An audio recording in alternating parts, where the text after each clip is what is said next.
Forward. This book is a gift for all readers who are open to the possibility of personal growth and change. Award-winning psychologist Simon Rego, a consummate clinician and educator, beloved by colleagues and students, and Sarah Fader, known widely for her mental health advocacy and eloquent writing. They've teamed up to provide a lively, warm, practical, and uniquely accessible guide to cognitive behavioral therapy, or CBT. Among the most exciting and impactful innovations in the field of mental health over the past several decades, at least, has been the development of short-term forms of psychotherapy, therapies that are pragmatic, goal-oriented, and well-studied. And of all these evidence-based therapies, CBT sits atop the broadest and most impressive evidence base. The skills and principles of CBT are now applied widely to help treat diagnosable disorders, things like social anxiety, depression, post-traumatic stress disorder, obsessive-compulsive disorder, eating disorders, and substance use disorders. But the benefits of CBT, they extend well beyond the realm of clinical diagnoses. It's also proven useful for a wide range of just common human problems: stress, strained relationships, anger, procrastination, and low self-esteem, just to name a few of the important topics this book touches on. Elements of CBT are increasingly incorporated into education and training programs in schools and workplaces because of their documented efficacy and far-reaching value for improving our everyday quality of life. Light on jargon and replete with wisdom and valuable exercises, the CBT Workbook for Mental Health promises to become the go-to resource for individuals interested in pursuing CBT on their own, or who wish to incorporate this book as homework with a skilled therapist. As a psychiatrist who has often prescribed reading or bibliotherapy to patients, and, let's be honest, to myself, it is an absolute joy to discover this remarkable workbook. I expect this book will be read carefully and returned to frequently, even by initially skeptical readers and those currently burdened by challenges that make routine tasks just a chore. The authors clearly understand and empathize with the challenges we all face. Their writing is engaging, encouraging, and non-judgmental. They neither patronize us nor let us off the hook easily. They furnish a trove of inventive, useful, and feasible exercises, each introduced by a concise statement of principles and objectives, and even the estimated time for completion. Much like musicians and athletes, readers who practice these exercises, perhaps tentatively and reluctantly at first, will find their CBT muscles growing steadily stronger. For many readers, what starts off as thoughtful tips and interesting exercises will likely get incorporated as novel frameworks for thinking and behaving and developing positive habits for more healthy lives. On behalf of all of us who know that life it's not always easy, my admiring thanks to the authors who have given us a wealth of actionable insights and steps to support us on our journey. Jonathan E. Alpert, MD, PhD, Dorothy and Marty Silverman, University Chair of Psychiatry and Behavioral Sciences, Professor of Psychiatry, Neuroscience, and Pediatrics, Psychiatrist-in-Chief, Montefiore Medical Center, Albert Einstein College of Medicine. Introduction. Although we are not always aware of them, our thoughts impact our feelings about ourselves, the world around us, and our future. They also influence how we behave. Since you're embarking on this workbook, chances are you realize that your thoughts and behaviors are having a negative impact on your life. And you're ready to do something about it. Good for you. Cognitive behavioral therapy, CBT, which this workbook is based on, is a form of talk therapy that has been used with great success since the 1960s to help people feel better about themselves and live more satisfying lives. The basic premise in CBT is that by changing your thoughts and behaviors, you can change the way you feel. This can help increase your self-esteem, clarify what's important to you, and empower you to accomplish your goals. In this workbook, rather than talking it out with a therapist, you'll be writing it out for yourself. You'll also be encouraged to take certain actions, some of which will likely be out of your comfort zone, as change often comes from trying something new. Of course, if you feel you need more help than this book can offer, you can always find a good therapist to talk to. CBT has been found to be helpful for people with anxiety, depression, addiction, stress disorders such as post-traumatic stress disorder or PTSD, obsessive-compulsive disorder, OCD, and other psychological problems. If you fall into one of these categories, you'll learn techniques that can help. However, you certainly don't have to be diagnosed with a mental health disorder to reap the benefits of CBT. CBT has had excellent results when practiced by people in their everyday lives, from decreased stress levels and improved self-esteem to more assertiveness and motivation. In fact, in some places, CBT is starting to be taught in schools to give children the basics of emotional health management, along with their math, reading, and other skills. CBT resonates with many people because it teaches practical skills to help us feel better. We might be convinced that we know someone else is thinking something negative about us, and as a result, we feel bad. In CBT, this is a cognitive distortion called mind reading. Or maybe we think that the absolute worst thing will happen, like if I go on an airplane, it will crash, even though there's no proof to that effect. In CBT, these cognitive distortions are called fortune-telling and catastrophizing. In this workbook, you'll have an opportunity to practice skills to increase your awareness of cognitive distortions and choose a different way of thinking. By learning to identify and correct cognitive distortions, you will have a clearer and more balanced way of thinking, which can improve your mood and increase your willingness to do things you might not otherwise be willing to do. Another reason why CBT resonates with so many people is because it's solution-oriented. The focus is on changing your thought patterns and behaviors in the here and now in order to help you feel better, solve problems you may be experiencing, and achieve goals that are important to you. In this workbook, you will learn how versatile CBT is and feel for yourself how powerful it can be in helping improve your sense of well-being. How to use this workbook? The discussions and the exercises in this workbook are designed to help you, specifically to identify those negative thoughts and, well, problematic behaviors, and then to start transforming them into something more adaptive, something productive. Each chapter, it discusses a different struggle: low self-esteem, shaky relationships, stress, anxiety and anger, guilt and shame, and constant cravings. Each one offers different techniques to help you manage those issues. These exercises, they take anywhere from 10 to 30 minutes, and they are meant to be practiced regularly in your daily life. Changing your thinking, it takes time, it takes practice. So consistency is the key to success here. If you devote just 30 minutes a day to these CBT exercises, you should start to feel the benefits almost immediately. And the beauty of CBT? There are no side effects to doing it more. In fact, the more time and effort you put in, the bigger the difference they'll make in the long term. That's the goal: to notice your mood improving, to see old patterns finally changing. So use these techniques freely and often. We suggest you work through the book chapter by chapter at first. Some areas, they build on others. You'll find a variety of things here: thought records, mindfulness meditation, journaling, even physical activity and role-playing. Now, some exercises might resonate with you more than others, but we encourage you to try them all at least once, just to know what works for you. Because once you find them, those become your go-to tools for when life gets challenging. If there's an exercise you like, keep doing it. If there's one you don't force yourself to do it. The point here is to give you tangible tools that actually help. So flip around as much as you want once you've tried everything. Just remember, changing these patterns, it takes time. So be patient with the process. We believe you'll see those changes in how you think, feel, and act. So let's delve in.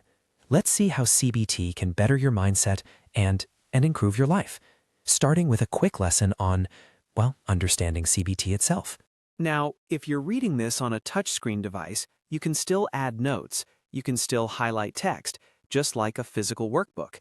Some sections will prompt you to write in answers. It's easy. Seriously, give it a try right here. With your finger, tap and hold for a few moments on the line above. Depending on the device, an icon might appear. maybe a magnifying glass. Lift your finger and you'll see the menu. Select Note and save your text. When you're done, an icon or a highlight will stay there. You can always come back to it. The same tap and hold menu offers highlight or color. Use that if you want to, well, highlight a passage or check a box. Experiment with it. By swiping your finger, you can select entire sentences or even paragraphs. The menu also offers bookmark. Use that when you want quick access back to certain pages. This method is the same on, well, nearly all touchscreen devices, though some have slight variations. If you need more info, a quick online search for your specific device will give you the best results. The way people think about things and what they choose to do or not do, that has a substantial influence on their mood, and vice versa. Cognitive behavioral therapy, or CBT, is a form of psychotherapy. It helps you understand how your thoughts and actions can, well, influence how you feel. CBT started back in the 1960s. Dr. Aaron Beck, an eminent psychiatrist at the University of Pennsylvania, he merged what he called cognitive therapy with the already established behavior therapy. Initially, it was just to treat depression. But this approach, it eventually became known as cognitive behavior therapy. It's not just for people with a diagnosis. CBT benefits anyone dealing with everyday life challenges. But since the 60s, it has been studied for a number of mental health disorders, anxiety, depression. The research suggests it is highly effective. In fact, it's often as potent as medications in bringing relief from symptoms and enhancing, quality of life, enjoyment, and satisfaction.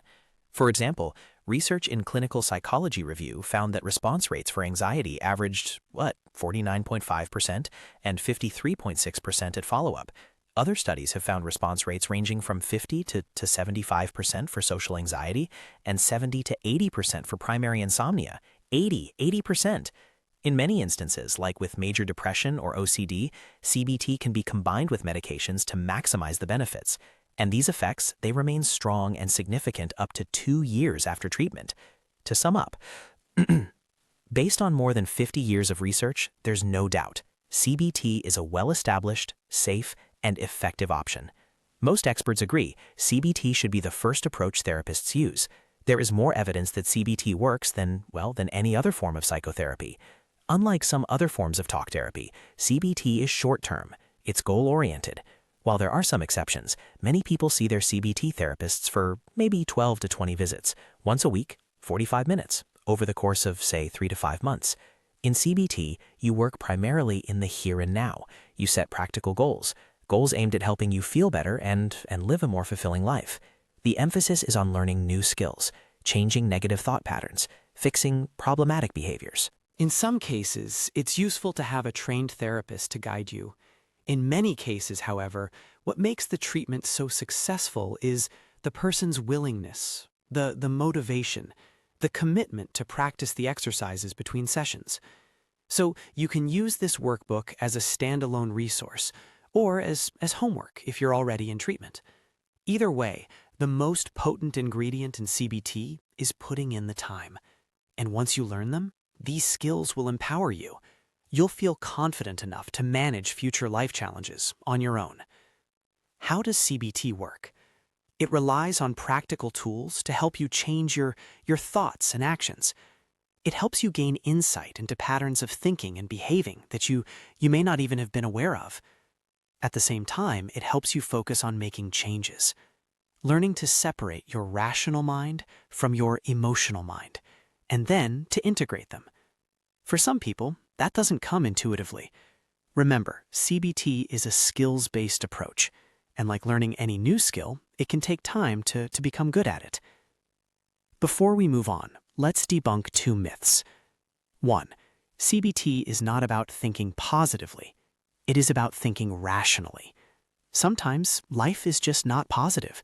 We must radically accept that, and then decide what we are going to do despite what's not positive and because of what's not positive. 2. CBT doesn't teach you to ignore your feelings. CBT is all about your feelings. But the emphasis is on gaining a clearer understanding of how those feelings, how they influence your thoughts and actions. Because the easiest way to impact your feelings is by focusing on your thoughts and your actions. CBT proposes that too often we make mistakes in how we think, like emotional reasoning. Let's say you're nervous because a friend hasn't called or texted you back. You may conclude, oh, my friend is angry with me. Even though you don't know what your friend is actually feeling, you react. You react emotionally to the belief that they're angry. You might then avoid that friend or not return their calls. The problem here is you never get the opportunity to see if what you thought was actually true, much less correct the situation. As a result, you miss a learning opportunity, and the problematic beliefs, the patterns, they just persist. CBT teaches you how to identify these cognitive distortions. It teaches you to challenge your beliefs, to confirm whether they are, well, accurate, and then change them if they are not. A thought record is often helpful here. If you were working with a therapist, they would have you write down your automatic thoughts. In this example, my friend is angry at me. Then you identify what cognitive distortions may be impacting these ideas, what evidence you have for and against this belief. When the situation is emotionally charged, it can be challenging to tease out what's real and what's distorted. However, if you're able to step back, if you really scrutinize your thoughts, you may realize that you don't know if your friend is angry because you haven't asked. You might realize that you're engaging in mind reading. Without asking, you can't know what someone else is thinking because, well, you can't read minds. Once you recognize the distortion, you can reframe the thought. You change it into a more balanced, rational, and realistic thought. Remember, this is not the same as thinking positively. The goal here is to try to think of things as objectively and accurately as possible. Maybe even test out your thoughts in the real world. Ask your friend if they're angry. Confirm it. Or refute it. What is behavioral activation? Behavioral activation is a technique originally used in CBT for managing depression. The aim is to increase your participation in activities that bring you a sense of accomplishment or pleasure. Engaging in pleasurable or productive activities can help change the way you think and feel, and often it can motivate you to do even more activities over time. Engaging in behavioral activation helps you understand how your behaviors influence your emotions and your thoughts. Perhaps you feel anxious about an upcoming test, and you keep thinking you're going to fail it. You're supposed to meet up with a study group, but you're convinced, absolutely convinced it won't help. Rather than canceling your appointment and focusing on those negative thoughts, or doing something unproductive to distract yourself from them, go through the motions, one step at a time. Gather your materials, leave the house, get in your car, drive to the location, greet your study group, share your concerns about the test, and study. Each step you take shows you that you're capable of taking action. It feels good, and it makes the next step more likely to be completed. You can then congratulate yourself for getting to your destination. Although it may have seemed like a difficult or even impossible task, you made it there. And chances are, studying for the test, it's going to help you feel better too. So what can CBT be used for? Everyone can benefit from CBT. While it's best known for treating issues such as anxiety and depression, CBT has many applications. Many. For example, you may be struggling with intrusive thoughts or compulsive behaviors, the kind that impact your ability to function daily or in certain situations. If so, using the techniques from CBT can help with these struggles. Some of the uses of CBT, they might surprise you. It's such a versatile set of techniques that it can improve many different conditions and support you in everyday life. The following is just a small sampling, a tiny glimpse of reasons you might pursue CBT. Growing self-esteem and self-acceptance. CBT is a wonderful tool for learning about yourself, your emotional triggers, and which cognitive distortions are common to you. Once you're aware of your negative thought patterns, you can choose. You can choose which thoughts have meaning and which ones you can disregard. When you are better able to handle intrusive negative thoughts, you can take action on more helpful thoughts and, as a result, gain more confidence in yourself. When you are more confident, your self-esteem increases. In addition, as you make progress toward goals that are meaningful to you, you feel a sense of accomplishment and pleasure, and that also increases your self-esteem. Your emotions, they will no longer be controlling your actions. Rather, you will make conscious choices about how to move forward. Of course, there are some aspects of ourselves and our lives that we cannot change, and they are not distorted. Fortunately, CBT is also a wonderful tool for helping us learn to accept the less desirable aspects of ourselves and our lives, and still feel good despite them, strengthening relationships. CBT is a great tool for learning how to better communicate with important people in your life. You can learn how to not take things personally when you're talking to friends, coworkers, significant others, or even strangers. Communication in any type of relationship can be quite challenging. With CBT, you can be more aware of any cognitive distortions you're having during your exchanges. One common distortion, one that many of us fall into, is mind reading.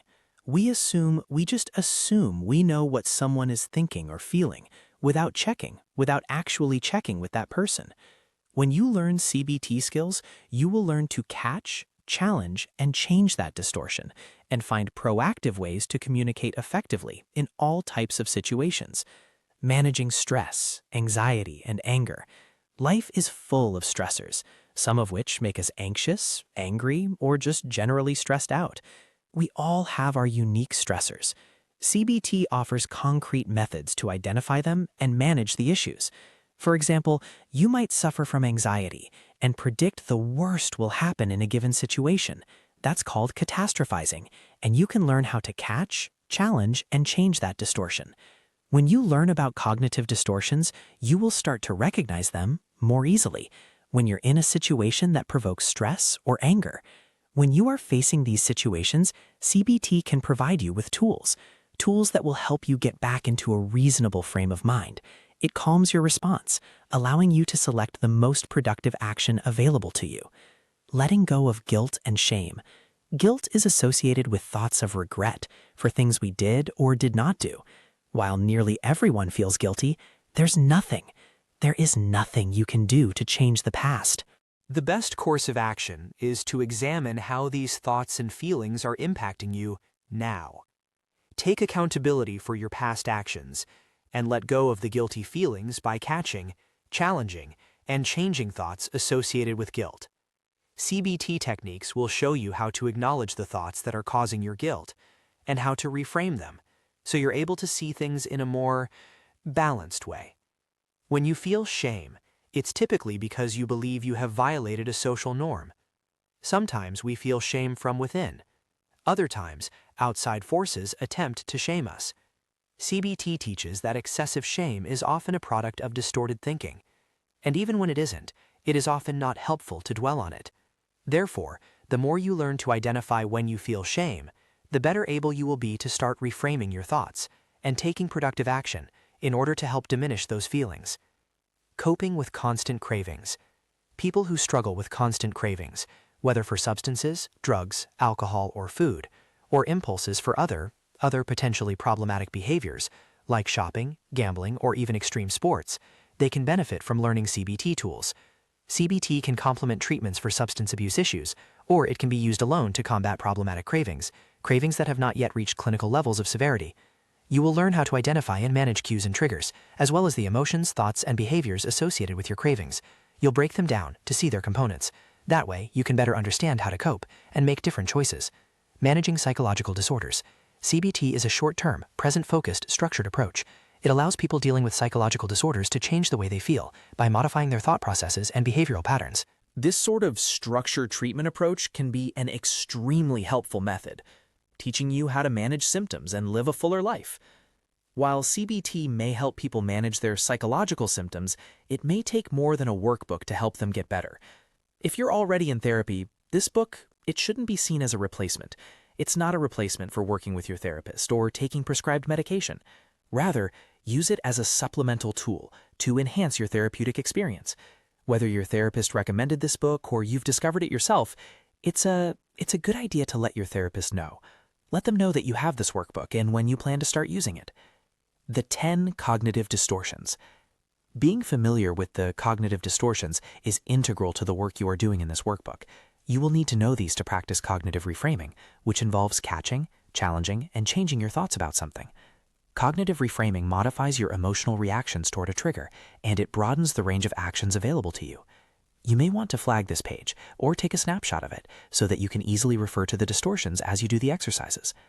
The 10 cognitive distortions we have decided to focus on are 1. All or nothing thinking, aka black and white thinking. When this is present, you find yourself using words like always, everything, or never. Let's say your car breaks down on your way to a meeting.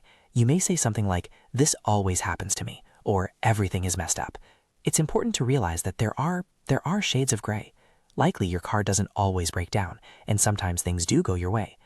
2. Overgeneralization. With this one, you see one event as part of a never-ending pattern. You might view a situation as, well, hopeless, just because one thing goes wrong. For example, you do poorly on an exam, so you think, "I'm going to fail this class." 3. Mental filtering. When your mental filter is on, you ignore all the good things happening and focus only on the bad stuff. Perhaps you wrote a really good paper, but your professor circled a few typos. You focus on the errors rather than the positive comments. 4. Disqualifying the positive. This is similar to mental filtering, but you are actively disqualifying the positive as not counting. Let's say you give a speech that goes really well. You disqualify the feedback by thinking, "They were just being polite." And because of that, you don't count the experience, and you think you'll forget your lines next time. 5. Jumping to conclusions. This is when you conclude without evidence that something negative is happening. Say your boss asks to meet with you, and you predict that you are going to get fired. There are two main subtypes here, fortune-telling and mind-reading. Fortune-telling is when you make a negative prediction and treat it as a fact. Mind-reading is when you believe you know what the other person is thinking without asking them. 6. Magnification or minimization. Magnification is when you host a dinner party and forget one guest is a vegetarian, and you blow up the significance of that one oversight and conclude that it ruined your gathering. With minimization, you might look at your own accomplishments and think, "Well, sure, anyone could do that." 7. Emotional reasoning. Here, you assume that because you feel an emotion intensely, the thoughts associated with it must be true. If you have a fight with a friend and feel very angry, you may be convinced that the friendship is over. Or if you feel anxious on a plane, you believe that must mean you are in danger, that the plane is going to crash. 8. Should statements. With this distortion, you are holding yourself to certain, often rigid rules. I should have cleaned the house better, or I should have aced this test. 9. Labeling and mislabeling. When you use negative labels, you are defining yourself or others in a very limited way. You forget to call a friend back and you think, "I'm a terrible friend." 10. Personalization.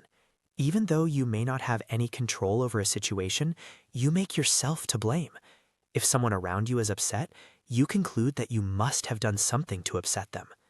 Now, a thought record is one of the key tools of CBT. It helps you become more aware of the statements you make to yourself, moment to moment, that you're not always, well, attuned to. This takes about 15 minutes. In the first column, write down a problematic thought you're having. Look at the descriptions we just went over, and identify which might be at play. Next, reframe that thought into a more rational thought in the third column. Let's look at an example. The automatic thought is, "I thought my speech went well, but I saw a mean comment on social media. I guess the speech wasn't any good." The distortions there: mental filtering, disqualifying the positive, all or nothing thinking, and magnification. The rational reframe would be, "The speech was well received by almost everyone." Well, change takes practice. At first, it might feel odd to pay so much attention to your thoughts, but as time goes on, you will have a greater understanding of what you are thinking. And when you change your thoughts and behaviors into more productive ones, your sense of self-worth can improve too. The great thing about CBT is that it's a skills-based approach. You're learning tools you can use every day. And while you can't and shouldn't try to control your thoughts, CBT allows you to better manage them. It's actually so powerful, it can change the way the brain functions. A study at the University Hospital of Psychiatry Zurich found that after 10 weeks of treatment, the brain areas involved in processing emotions were more interconnected. The researchers concluded that psychotherapy, it actually normalizes brain changes associated with anxiety. The research stands for itself. CBT has been around for more than 50 years, and it continues to help people, well, feel better about themselves. When you learn a new skill, it's crucial to practice it. That's the case for learning the skills taught in CBT. Remember, there are many components to CBT. It will take you some time to learn the techniques found in each component.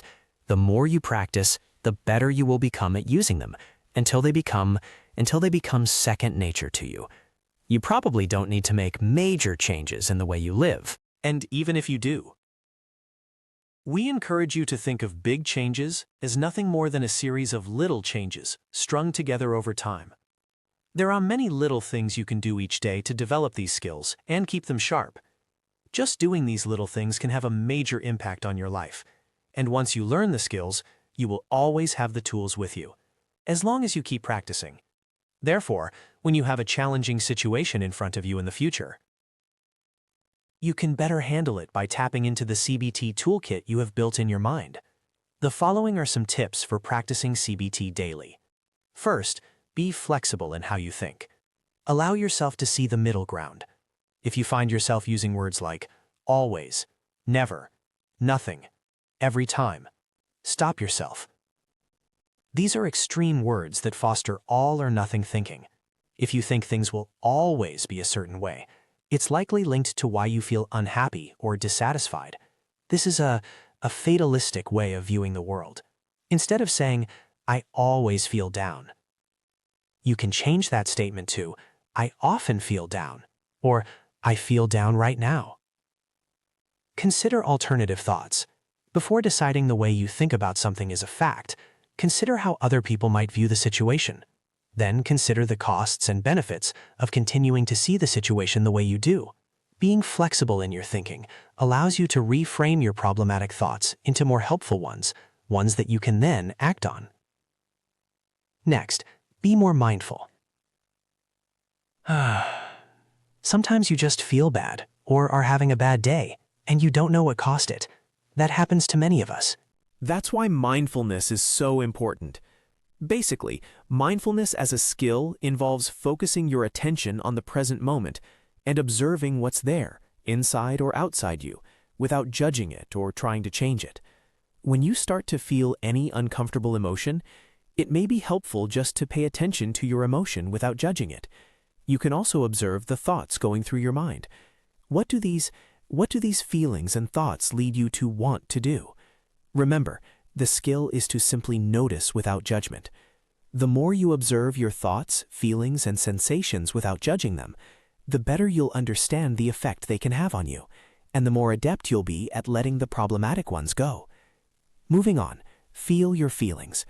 Similar to being mindful, it's important to understand that all feelings, positive and negative, are real, and they can be useful in certain situations. Therefore, the more you learn to allow yourself to experience all emotions fully, the better able you'll be to tolerate ones that don't feel good. Often negative emotions, such as anger, sadness, anxiety, or ones that aren't as useful in a particular situation. Ditto for sensations. The CBT exercises you'll learn can help you acknowledge and work through painful emotions and sensations.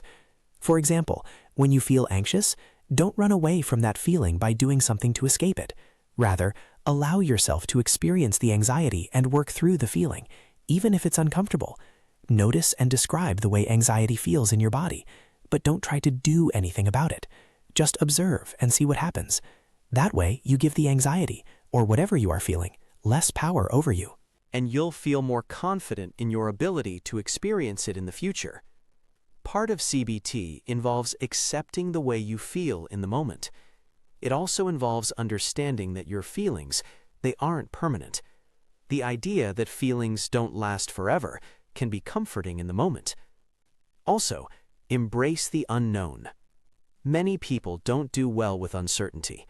Even when you are practicing CBT, you won't know for certain how things will go after working through your negative thoughts or changing your behaviors. It's crucial to have patience with the unknown. It's okay to be anxious or afraid of what lies ahead. The important thing is to start to build a tolerance for uncertainty by facing it rather than avoiding it. When facing uncertainty, if uncomfortable feelings arise, try to stay with them, observe and tolerate them, and don't judge yourself for experiencing anxiety when facing uncertainty or the unknown. Keep in mind that one of the central tenets of CBT is that you can change how you feel by modifying your thoughts and actions. When you remember that you have this power, you can move forward with more confidence in what's to come. Next is to practice self-compassion and self-acceptance. There will be times when life is just plain hard, and we are all fallible. To live a full life means that sometimes we will make mistakes, and sometimes we will be disappointed. Even practicing your CBT skills will be difficult at times, and you may become frustrated with the process. That's understandable. Remind yourself that just making the decision to try to change your thought patterns and behaviors is a worthy challenge that you've undertaken. Be gentle with yourself if you don't feel like you're getting it all right away. Like any other skill, there's a learning curve to CBT, so some days will be easier than others. Let's say your friend is feeling down because she's falling behind in a class and feels like a failure. As her friend, you might show her compassion by saying, "Wow, that must be painful to feel like you're a failure. I'm sorry you are going through that. Is there anything I can do to help?" You aren't trying to talk her out of it. Instead, you are being empathetic and offering her assistance if she needs it. The goal is to try to treat yourself the same way. Say the same words aloud to yourself that you'd say to a friend who is learning something new and having a hard time at it. This is what it means to have self-compassion. Another tip, do your personal best. Have you ever heard the saying, compare and despair? There's no benefit to comparing yourself to others who seem to have it all together. You never really get to see the full picture of their lives or what they may be experiencing inside. And you are the only one who matters right now. You chose to take a path towards self-improvement. By picking up this workbook, you showed you want to better your mental health. The fact that you are reading it shows your dedication to self-improvement. So, congratulations. That's the first step towards changing your negative thought patterns and problematic behavioral patterns. Take it step by step and treat this book as a learning opportunity. We're here to show you how CBT can benefit you and your daily life. All you need to do is come ready to learn. There may be times when you find practicing your CBT skills is difficult, or that some of the concepts are hard to master. Remember that everything takes practice. Even if you don't get it right away, keep going. It's also important to stay open. We don't like to say stay positive because maybe you're going through a tough time that is realistically quite challenging. Staying positive may not be a realistic option for you at the moment. And, in fact, trying to do so would invalidate your feelings. But we will say, stay open. Stay open to whatever you're feeling and thinking, and to new experiences and learning new skills. All right, let's move forward. CBT is practical and versatile in the ways it can help you. Take a moment to think about what you'd like to learn from CBT. Maybe you want to get better at understanding your emotions. Perhaps you want to learn to deal with panic attacks. You might be struggling with a depressed mood. Or you might be having trouble with your self-esteem or self-acceptance. CBT can help with all these goals and more. Now that you have a background understanding of what CBT is and have dipped your toes in a bit, it's time to delve deeper. You will not only learn a lot about CBT, but also, and more importantly, learn how it relates to your life. By the way, you can share what you are learning with your friends and family. Just don't try to be their therapist. CBT has so much to offer, but you've got to want to put in the work, and then stay committed to doing that work. There's no magic cure. Change will come from wanting to make change, and then working hard to get it, while also staying committed to your goal when challenges inevitably arise along the way. Now, let's dive in. Growing self-esteem and self-acceptance. The term self-esteem, it's used to describe a person's overall sense of self-worth. Basically, it's how much a person likes and values themselves. If you have good self-esteem, you feel confident and capable. But if you're struggling with low self-esteem, you doubt yourself and your abilities. When you work on your thoughts and actions, using your CBT skills, your sense of self-esteem, it can increase. Equally, if not more important than liking and valuing the positive things, is accepting the things about yourself that you don't necessarily like, the things that may not be so easily changed. While psychology once concentrated only on self-esteem, the field has evolved. It's integrated the concept of self-acceptance. Self-acceptance helps us be gentler with ourselves about the things in life that are, well, more challenging to shift, like our weight, the world, the people in our lives, or things that just can't be changed, like our past. When you practice self-acceptance, you learn to embrace all aspects of yourself, including both your strengths and the areas you think you need to work on. So, why do we struggle with self-esteem? There are many factors that contribute to who we become in the world, and they directly impact our level of self-esteem. Let's take a look at them now. Don't be discouraged if you identify with any or even all of these factors. There are numerous ways to use CBT to work through your self-esteem issues. One is to target your inner critic, and we'll discuss that topic soon. For now, just work on becoming aware of what might be the root cause, environmental triggers, the people in your environment, and what you see in the media and advertising. It can all affect your level of self-esteem.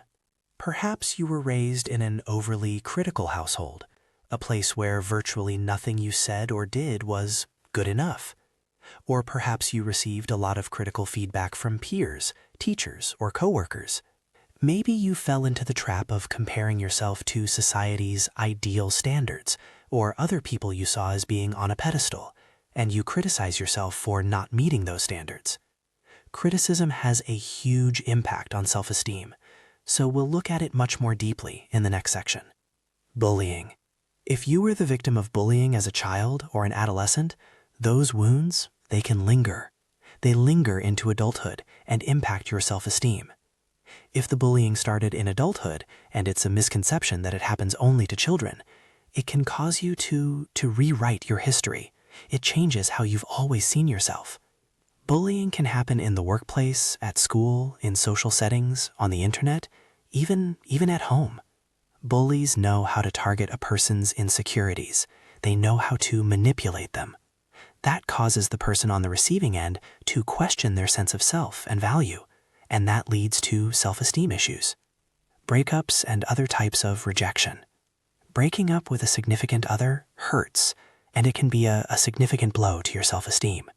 If you are with a person for a long time, you are accustomed to receiving their love and support. When that love and support is removed, you experience a loss. And it may cause you to have negative thoughts about yourself. Thoughts like, what's wrong? What's wrong with me? It leads you to conclude that you are the reason they no longer want to be with you. This can be true for shorter relationships as well. In more extreme circumstances, like codependent relationships, one person's love and approval may feel crucial. Even if the relationship is ongoing, the absence of positive feedback can affect your sense of worth. Rejection also falls into this category. Being rejected for whatever reason in any type of circumstance can be a blow. Identity issues. Many people struggle with figuring out who they are and who they want to be. If you relate, you're not alone. It could be that you're in the midst of questioning your sexual orientation or gender identity, and you don't feel secure in yourself yet. Or maybe you're a part of a culture that doesn't accept you because you don't fit its mold. Identity struggles are real, and they can take many forms. All of them can negatively impact your self-esteem. Lack of a support system. We all need people with whom to share, both the good times and the bad. Some support systems are built in, like large, loving families. But sometimes support systems must be built from the ground up. That takes time and energy. They're an investment of an emotional nature, but they really pay off. Not having any people in your life who build you up, who notice and appreciate what's great about you, that could contribute to low self-esteem. Biological factors. Chronic self-esteem issues, they can have a biological component. If your parents or relatives struggled, You may be wired, genetically predisposed to experience the world similarly. Any given situation could be interpreted in a more self-deprecating way. Trauma. A history of traumatic experiences, or even a single traumatic incident, can impact self-esteem. People often blame themselves for the trauma they've endured. Even though they may logically know that it wasn't their fault, they may struggle emotionally to believe it. If you suffered trauma and are re-experiencing symptoms, it is crucial to seek the help of a professional. This workbook, it can support the work you do, but it cannot replace it. Criticism can be constructive. Criticism gets a bad rap. It's often difficult to embrace. It's true that some forms are harmful, but some are actually constructive. It's just a matter of discerning the difference. You've probably heard the term inner critic, that voice in our head criticizing what we are doing or how we are doing it. What you may not know is that the inner critic often means well. The problem is, with some mental health challenges, that voice can be very loud, and we can't get rid of it. It will be a voice we must contend with for our entire lives. So the best approach? Be aware of it. Learn to live with it. Take what it says with a healthy dose of skepticism, reframing it into suggestions for growth. First, distance yourself from the criticism. Mindfully listen to it, without judgment. Listen dispassionately. Then, try to find the grain of truth in it. And lastly, reframe it. Not all criticism is off base. If you don't take it personally, it can help you learn. For example, let's say you're a writer. You submit an article, and the editor says the sentences are too long. You could take that as a criticism and ignore it. Or you could use it as an opportunity to re-examine your writing style. Not all criticism is a bad thing. It can be a real opportunity for growth. The following exercises can help. Your inner critic, it's a sometimes well-meaning part of your mind that just wants the best for you. It offers advice or feedback on your character or the actions you take. But the thing is, it doesn't always have the most sensitive or tactful approach. This exercise is about taking your power back. We're going to observe how that critic is actually trying to help. First, sit quietly for a moment and just listen. For the next 5 minutes, list every single thought your inner critic is throwing at you. They might come at you rapid fire. Let yourself write them down without judging them or trying to stop them. These are automatic thoughts. Things like, I'm bad with money, I'm not a good friend, or I'm a lazy parent. Now, review that list. On the surface, it looks like your inner critic is being cruel, but I want you to circle just 3 thoughts, your hot thoughts, the ones that are the most bothersome. Now, look at them without judgment and try to reframe them. If the thought is, I'm bad with money, the critic is actually trying to tell you that you have some financial issues that need work. Reframe it to, I need help with money management. If the thought is, I'm not a good friend, your critic is telling you to pay attention to your friendships. It's showing you that you care about being better. And if the thought is, I'm a lazy parent, listen, being a parent is hard. There's a massive difference between being lazy and just feeling tired. You're calling yourself lazy because you care. That makes you a good parent. Do you see it now? Do you see how your inner critic might actually be trying to help? The way it's communicating is harsh, sure, but the message is one of encouragement. You're not a bad friend. You're not a lazy parent. But there are always ways, small ways, to feel better about yourself. Another way to redirect this energy is to focus on what you value about yourself. Think of it like an emotional seesaw. The more you appreciate who you are, the less those critical thoughts can weigh you down. It doesn't mean you won't critique yourself. It just means those critiques will feel more like suggestions rather than declarations. Now, here's a pro tip. The best way to deal with a critic is to do something other than listen to it. It's easy to be self-critical when you're just sitting around. The more sedentary you are, the more likely you are to hear the chatter. But it is difficult to be self-critical when you are doing something that gives you a sense of accomplishment or pleasure. In science, we call this behavioral activation. Pick a time, daily, to fully engage in an activity you truly enjoy. Cooking, yoga, walking in nature, or even just taking a nice bath. Whatever you choose, try to really be present. Notice how the food smells. Notice how the leaves sound when the wind blows through them. By engaging like this, you turn your attention away from the negative chatter, and you immerse yourself in life. And finally, we need to talk about self-compassion. We are so quick to be kind to others, but we don't exercise that same care with ourselves. Self-compassion isn't about feeling sorry for yourself. It's about acknowledging that life is challenging. It's about recognizing that constant negative feedback, it hurts. Next time you catch a thought like, I hate my life, or I have nothing going for me, don't try to fight it. Instead, respond with a gentle voice.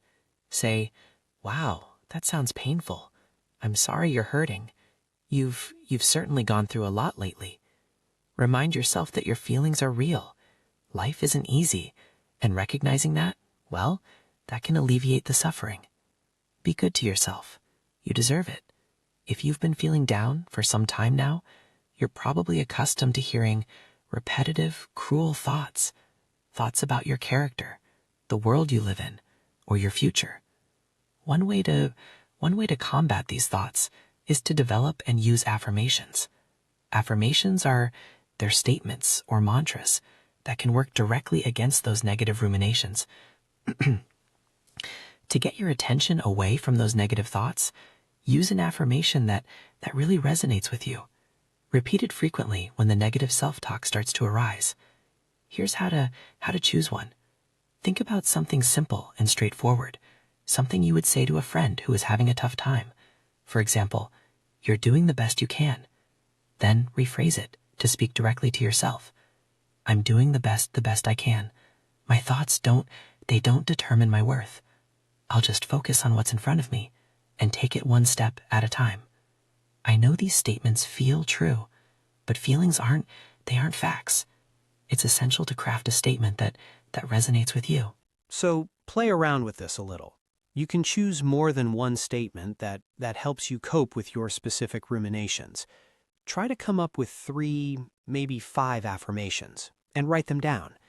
It might be helpful if you also write your affirmations on a sticky note, put it on your bathroom mirror, or make it the wallpaper on your phone, your tablet, or your desktop.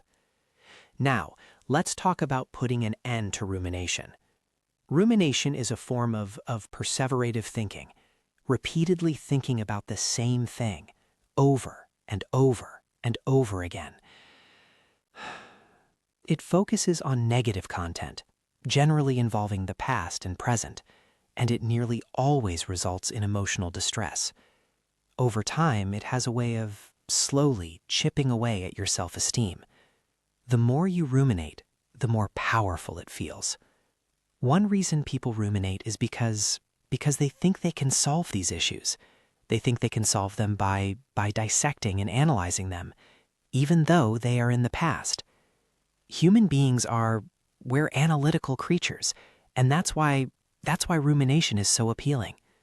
However, the research is clear here. The more you ruminate, the more depressed you feel, and vice versa.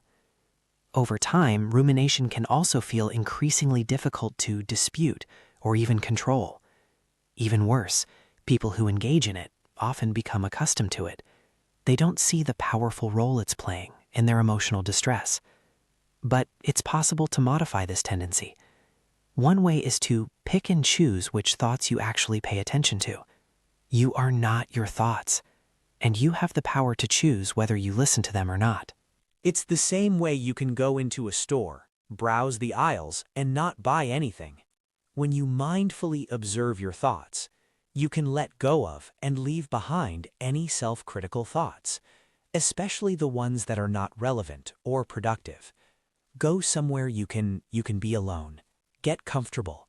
You can sit on the floor or in a chair or even lie in bed. Choose any position that makes you feel safe. Set a timer for 5 minutes. Close your eyes and let your mind just wander. Notice the thoughts that are coming and going through your mind. Picture them like clouds in the sky. These are simply automatic thoughts. Thoughts that you don't have control over. Some thoughts, they will be negative. Your inner critic may be spouting criticisms, like, you made a mistake today, or everyone thinks you're incompetent. Remember, it's likely your inner critic is trying to be helpful, but in a maladaptive way. Without judging the contents of your thoughts, just observe them. Let them be. Simply be aware of them without engaging them in any way. If you find yourself responding, remind yourself to just picture them like clouds in the sky, floating by at their own speed. Now, try to mentally sit in the space, the distance, between you and your thoughts. You are not your thoughts. You can mentally say, I am separate from thoughts. Or, without interpreting the thought, say, my mind is telling me that. And then observe. Simply let your thoughts be present, without trying to change or judge them. When the timer goes off, respond to the following prompts. What was a self-critical thought you had during the meditation? On a scale from 0 to 10, how convinced are you that this thought is true? How skilled were you at observing this thought without engaging it? And how helpful was it to take this stance? Now, let's look at outside influences on your self-esteem. You may find that when others criticize you, your self-esteem, it takes a blow. We can't control people expressing their disapproval, but we can control the way we receive it. We can take outside opinions with a grain of salt, just like you would with your inner critic's feedback. If someone criticizes you, it doesn't mean you've done something wrong. Each person is entitled to their thoughts, feelings, and opinions. And yours are just as valid as anyone else's. But there's a distinction here between thinking a person has taken issue with you and they're outwardly telling you this is the case. There's also a difference between someone deliberately trying to hurt you and they're simply not being happy with something you did. It can be a matter of perspective. In this exercise, you will engage in a behavioral experiment. You'll make a prediction as to how a certain action you take will be disapproved of. Start with someone you know and with something small, like being assertive about choosing a restaurant to eat at. What are you afraid will happen? Be specific. How will you know if it happens? It must be observable. When the scenario presents itself, intentionally behave the way you planned. Observe what happens. Gather evidence that supports or refutes your prediction. Remember, the only way to know for certain if that person disapproves is to ask. People often make assumptions about who we are. But just because somebody says or thinks something about you, it doesn't make it true. A person could say, you're purple. The statement is, it's only their perception of you. There are instances when someone may say something that hurts you, but it's due to their own problems. When you know your own self-worth, that type of criticism can just roll right off. Try to be open to criticism in general to see if it contains any truth, but ground yourself in what you know to be true about yourself. This helps you see when something is clearly the other person's issue. Recall an instance when someone criticized you, but their criticism, it felt off base. It didn't resonate with your understanding of the situation. Where did this even take place? Who was the person? And what exactly did they say to you? Take a second and summarize that here. What did you think of their criticism? What was your emotional reaction to it? Since you are no longer in the middle of the situation, you can better assess the reality, the actual accuracy of your thoughts about it. How do you think this person sees you? Does this ring true for you? Why or why not?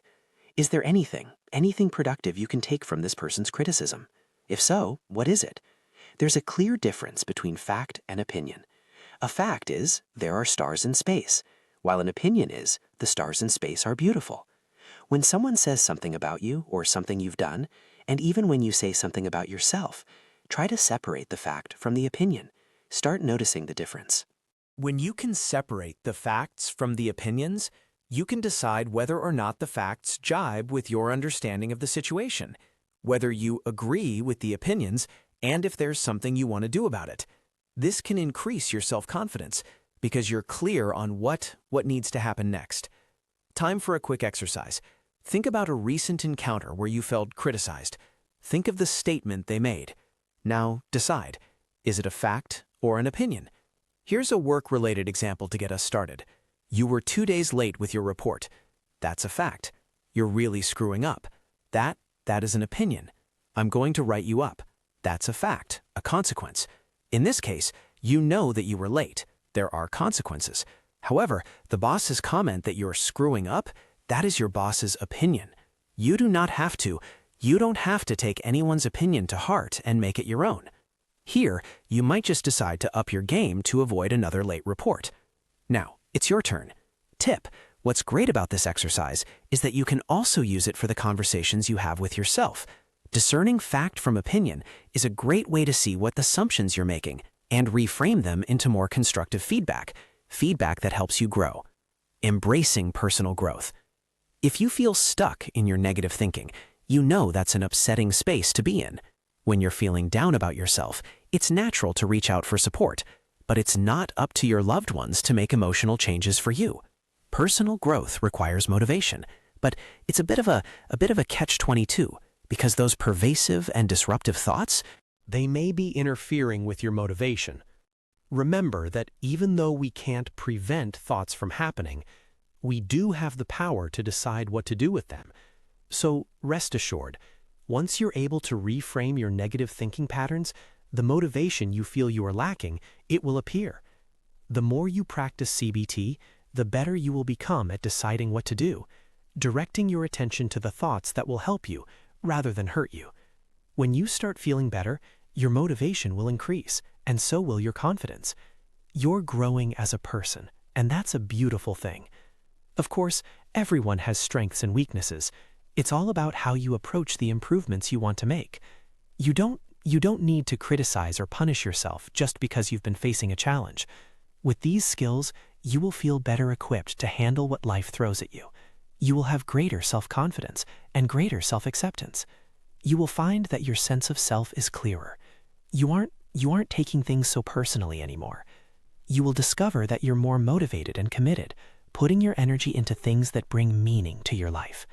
Once you're able to clear away the negative patterns, you will discover what's actually meaningful to you, because you'll have more control over what you pay attention to and what you leave behind.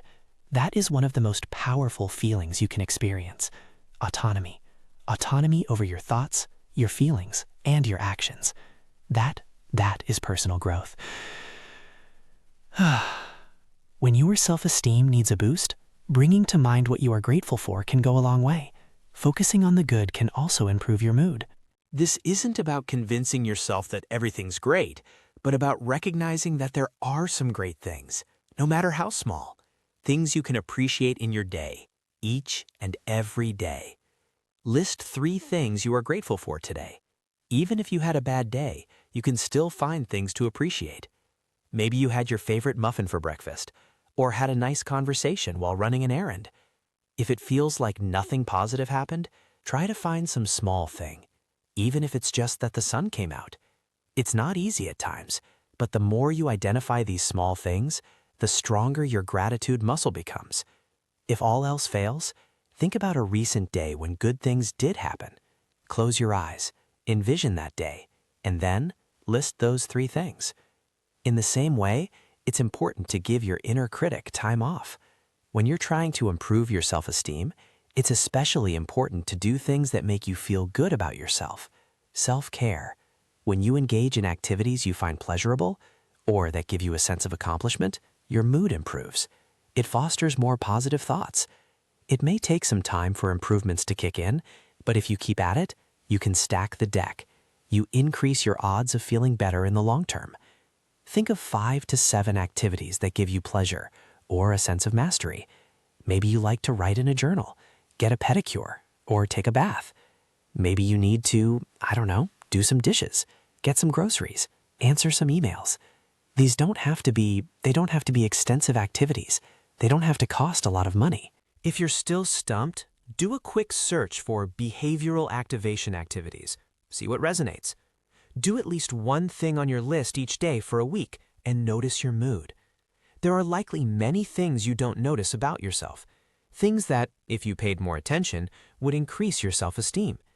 The key is to learn to actually look for these things, notice them, and then appreciate them.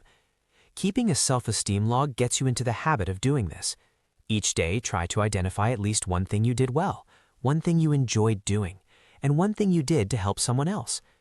Helping someone can be as simple as putting plastic in a recycling bin. That helps the environment, which in turn helps others. It's crucial to find something positive to write about yourself each day. Keep yourself in the habit. Remember, these do not need to be big things. Maybe you got to work on time. Make note of that. Maybe you had a homemade sandwich you really enjoyed for lunch. Make that your second entry. Later, you complimented someone on their new haircut and made them smile. Getting people to smile, that might be a big help to them. Accounting for all the little highlights, it helps you recognize that there's so much about you to appreciate. It's essential to work on feeling good about yourself. But remember, you don't live in a vacuum. Human beings we're social creatures.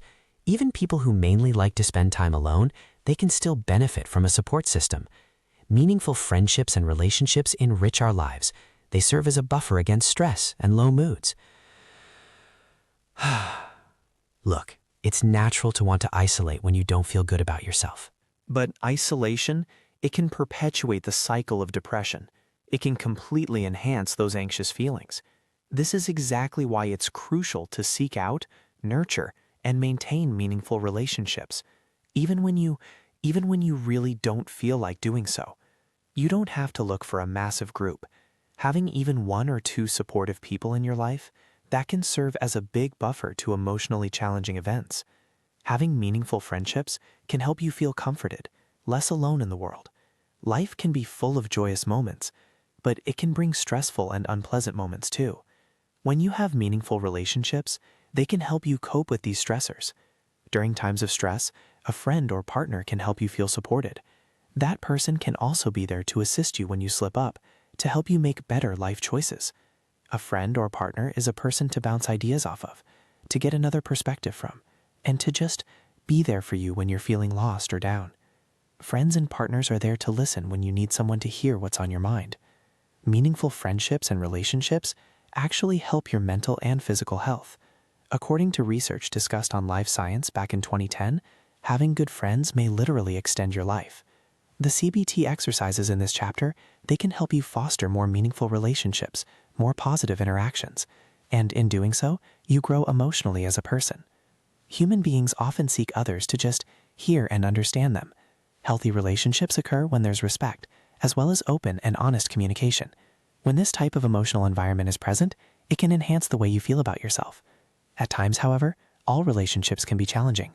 And unfortunately, sometimes they can become toxic, to the point of creating an abusive dynamic, which ends up hurting both individuals.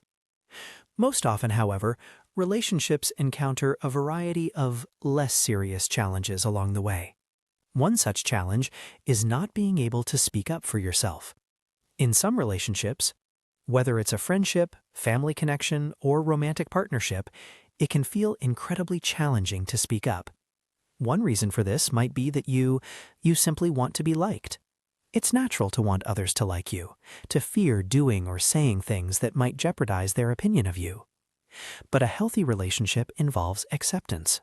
You won't always agree with each other, but different perspectives, they make for good conversation. You can grow by learning from others. Sometimes, finding your voice is challenging due to low self-esteem. Revisit the exercises in Chapter 2 if you struggle with this issue. When you feel more secure in who you are, embracing both your positives and negatives, you'll feel more comfortable asserting yourself. And as a result, your interpersonal relationships will improve. But perhaps you struggle with speaking up because you've been in relationships in the past with others who were cruel to you or extremely critical.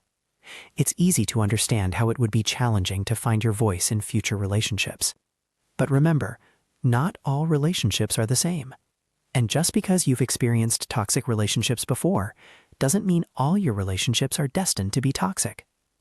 The work you are doing on yourself, it can prime you to be confident in selecting people to be in your life who will actually respect you and care about you. There are many healthy ways to practice communicating with others. You might be nervous, and that's completely understandable. But think of the alternative. If you hold things inside, you will likely feel misunderstood. You might become misunderstood and end up becoming resentful, regardless of what type of relationship it is. That's why it's so important to express your feelings so others can hear you. Now, start the exercise. Partner A is completely silent while Partner B states how they are feeling. On a separate piece of paper, Partner A writes down what they heard Partner B say, as well as what they think Partner B is thinking. On another piece of paper, Partner B writes down what they are actually thinking. Then you compare what you each wrote. Next, you switch roles. This will help you pay close attention to each other. And it'll likely prove that you simply cannot read the other person's mind. A quick tip here. Ask the person if they would like to do this exercise with you. If they say no, take a moment to write down how you feel. Are any cognitive distortions present? Remember that not everybody feels comfortable trying therapeutic exercises. Just choose someone else to ask. When you want to make your voice heard and to clearly communicate your thoughts with others, it's crucial to first be familiar with how your voice sounds and how your body language appears. The mirror exercise is a really good way to do this. Practicing in front of a mirror can help you make adjustments and get comfortable with expressing yourself in various situations. This takes about 10 to 15 minutes. It involves observation, verbal practice, and writing. Here are the instructions. First, stand in front of a full-length mirror and observe your reflection. Stand straight, but not rigid. Try to be relaxed. Keep your chin up and shoulders back. Don't slump, and meet your gaze. Second, talk to your reflection as if you were a person you want to communicate with, for whatever reason. Maybe it's someone you want to stand up to and set a boundary with. Or maybe it's someone you meet at a party and want to start a conversation with. Remind yourself that you are safe. You can say whatever you are thinking and feeling, completely free of judgment, to the mirror. Remind yourself that you have a right to be heard by others. Third, be aware of your body language as you practice expressing yourself calmly. Make adjustments as needed to your tone of voice and stance. And fourth, after doing the exercise, which you can practice for all sorts of scenarios, respond to these prompts. How did this exercise make you feel and why? What were you thinking? Were there any cognitive distortions present that you can reframe? What is the most powerful or most surprising thing you said to yourself during the exercise? And what is significant about that particular statement? Setting and maintaining boundaries is extremely important in every type of relationship, whether it's with a friend, a partner, a family member, or a colleague. It's absolutely crucial to have emotional limits in place. Having boundaries is a form of self-care because you're protecting yourself against resentment and potential burnout. You don't have to be mean or cruel when you set a boundary. For example, you can gently say, "I'm happy to help with this, but I can't help with that." Or, "I like when this happens, but I'm not comfortable with that." This way, you're setting reasonable expectations for the relationship right up front. This can actually strengthen your relationships because others will know exactly where you stand. In fact, people who set and maintain clear boundaries are often respected for doing so. If you don't set boundaries with people, they may not be aware of your limits and preferences. This can leave you feeling resentful, and it exacerbates your negative thought patterns around your relationships. Here is a 10 to 15-minute conversation exercise. Think about the people you interact with regularly and what you consider okay and not okay with regard to their behavior toward you. The things you are not okay with, those are the boundaries you need to set and express. Perhaps your friend pressures you to go to dance clubs late at night, but you just aren't into that scene, and she tries to get you to change your mind. You recognize her stance, she thinks it will be fun, but you disagree. It's time to stand your ground. Here's how the stand your ground technique works. Step 1. Summarize the person's feelings. For example, "I know you really love to go dancing at clubs, and that would be fun for you." Step 2.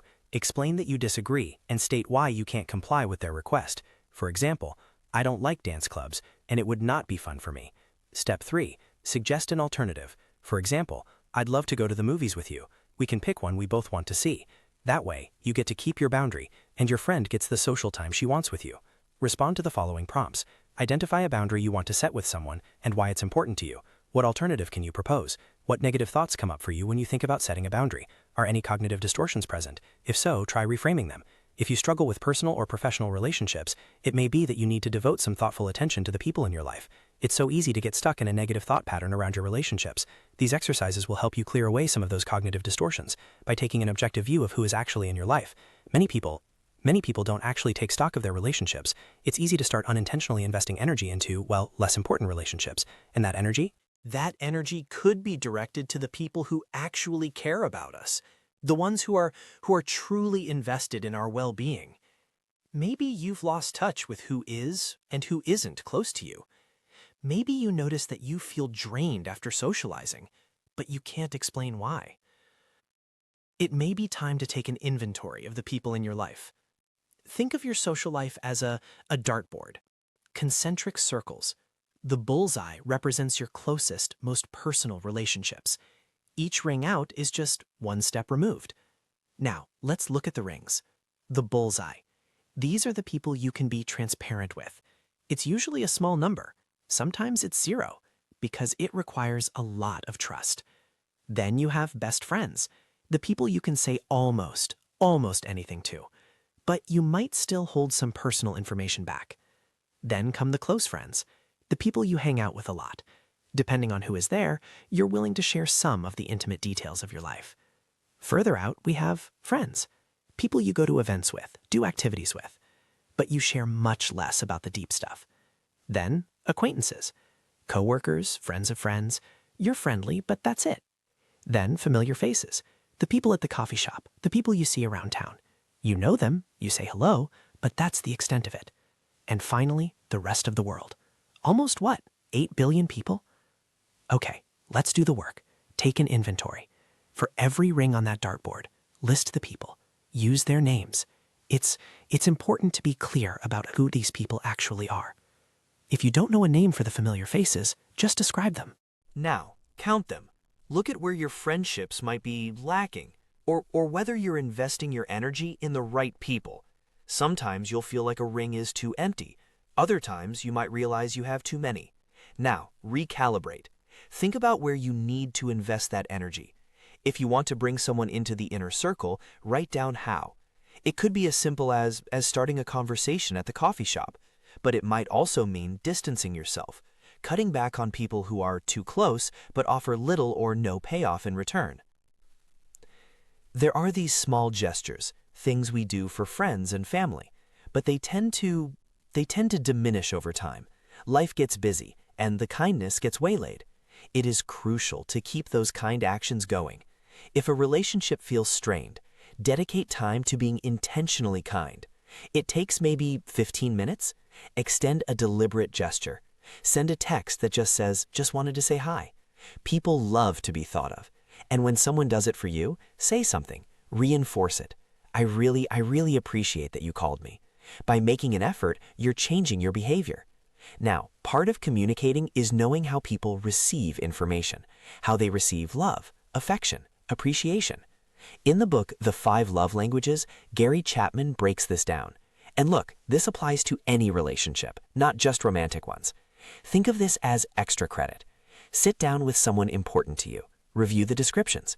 Words of affirmation. Some people need to hear positive words to feel loved.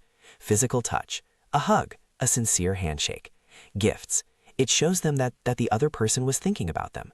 Acts of service, people who feel loved when you actually do something helpful. And quality time, uninterrupted, focused, whether you're kayaking or just watching TV. Quality time strengthens the bond because it provides time. Ask yourself, which language do you use? Which one makes you feel appreciated? And which one makes you uncomfortable? When we have a conversation, it's so tempting to just jump in, to add our own thoughts without really listening. If you want to deepen a relationship, listen mindfully. Focus entirely on them. Don't judge. Don't get lost in your own thoughts. Don't start mind reading. And definitely don't listen just so you can respond with your own advice. When they pause, give them a moment. Then repeat back what you heard. Be curious. Lastly, let's talk about selfishness. There's a difference between being intentionally selfish and just not realizing it. Intentional selfishness, that's when you believe your needs are always more important. It will severely impact a relationship. It causes resentment. But unintentional selfishness, that's a different story. You simply don't realize it until it's brought to your attention. Maybe you're giving advice, and part of you just wants to be praised for being so wise. You don't consider that they actually love their job. They don't want to change. You're too preoccupied with being a good friend to see that they're actually upset. Regardless of which one it is, if someone tells you you're not considering them, take a step back. Look at the situation. If you care about the relationship, find the balance. Sometimes, because you want to do something, or you think your approach is the best way, you might expect others to feel the exact same way you do. You just can't imagine that they aren't on the same page. And when they push back, your feelings get hurt. Insisting on your way without taking other people's ideas into account, that's a selfish act, even if you think it's best for everyone involved. Instead of trying to convince them they're wrong for thinking that way, try to accept things as they actually are. They have a different perspective. They likely have different wants and different needs than you do. The next time you want to do something, like a particular activity with a friend or a new approach at work, don't try to convince the other person that what you want is of utmost importance. Listen to their perspective. Learn to actually accept it, even if it's different. Try this. Express what you want and then ask for their thoughts. I would like to go hiking with you this weekend. I really need to get out in nature. What do you think? Then, listen. If they say, it's a bit too cold for hiking, I'd rather go to a movie and relax, your first inclination might be to say how stuffy movie theaters are. You might get angry. You might try to convince them the weather is perfect. But none of those responses, none of them take their perspective into account. Your task is to radically accept things without judging. This person, they just don't want to go hiking with you this weekend. It doesn't mean there's something wrong with you or your idea. It just means they have a different idea of what they would enjoy. Maybe there's a middle path, an activity you'd both like. If not, you can always find another hiking partner. One of the big pitfalls in a relationship is assuming we know what someone needs without actually asking. That's mind reading. It's a distortion. We make these assumptions based on our own insecurities. Stop assuming they need you to fold their laundry or hand them their vitamins or intervene in their problems. Instead, ask clear, concise questions. What matters to you? Or how can I help you? By asking, you get a clear answer. You can even request that they ask you these questions too. It's about emotional give and take. When you don't accept someone for who they are, especially someone you live with, you're probably stuck in a should or shouldn't loop. They should be more like this to satisfy me. And then you feel frustrated, angry, and resentful. But people do things differently. Learning to accept others, barring any abusive behavior, of course, is a kind act. Think about your pet peeves. Maybe they talk to all the neighbors when you're trying to power walk. Maybe they let the laundry pile up. Instead of thinking they're a blabbermouth or they're sloppy, practice acceptance. They aren't being intentionally annoying. They're just exhibiting a pattern that's different from yours. Focus on your emotions instead of lashing out. Try saying, when we're walking for exercise, I feel annoyed when you stop to chat. I'm out there to work out, not to socialize. Then give them a chance to reply. Pick your battles. If they chew too loudly, accept it. Let the small things go so that when the big things come up, they're taken more seriously. Sometimes people shut down. They check out because they don't have the emotional capacity to handle what's going on. They tune out so they don't have to deal with the challenging emotions. This is confusing for everyone. If one person withdraws, the other assumes they just don't care. But you only know by communicating. An excellent way to do this is the I statement. When you're hurt, it's so easy to blame. You made me angry. You don't care about us. That's aggressive. It makes people attack or defensive, or they tune out. Instead of, you're always too busy to talk to me, try, I feel hurt when you don't make time to talk to me. Simple format, I feel when you. It keeps the process collaborative rather than blaming. Now, let's look at the 4 horsemen. These are the communication styles that predict the end of a relationship. Number 1, criticism, critiquing their character. Why can't you clean the kitchen right? Number 2, contempt, name-calling, sarcasm, mocking. You're so lazy. Number 3, defensiveness. What do you mean? How was I supposed to know? And number 4, the cruelest one, stonewalling, deliberately ignoring the other person just to be mean. If you catch yourself doing these, stop. Reframe the thought. Use an I statement instead. In any relationship, it's important to ask how a person feels before making a choice that affects both of you. There is a huge difference between a take-charge person and an overly controlling one.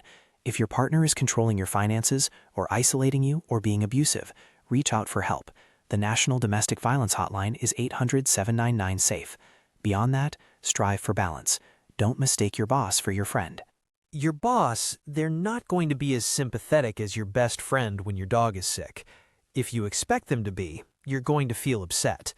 Understand the roles. If a relationship feels unbalanced, it might be because of fear. Fear of letting someone get close. Fear of losing control.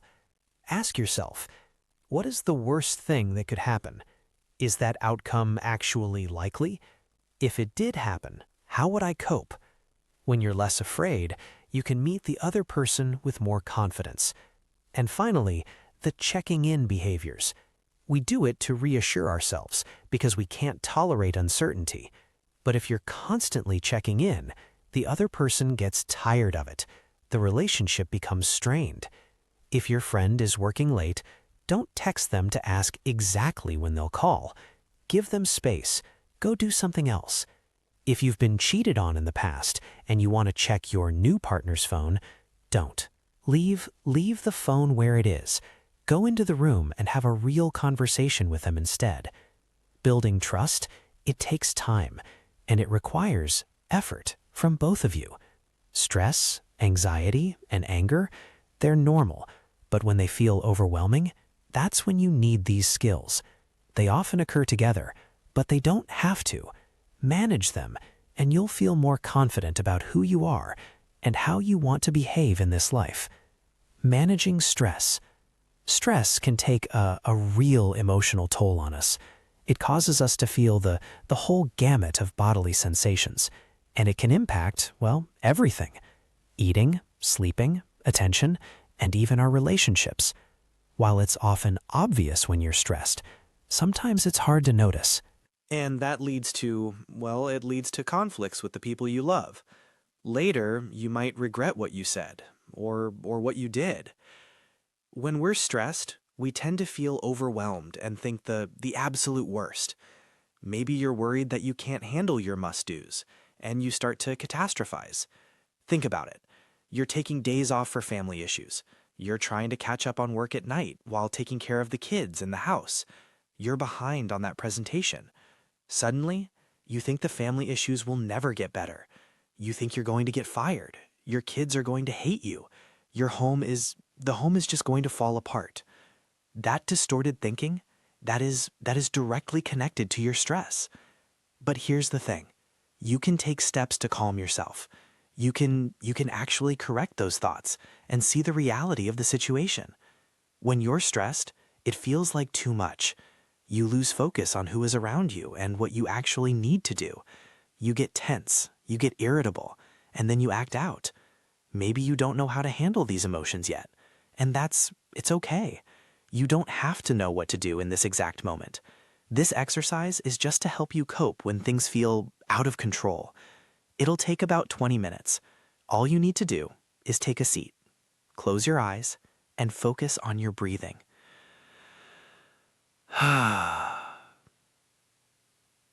Sit in a comfortable position. Take 4 slow, deep breaths in through your nose and out through your mouth. Now, observe where you feel the stress in your body. It usually feels like a tightness, a tension in certain spots. Take 4 more breaths, in and out.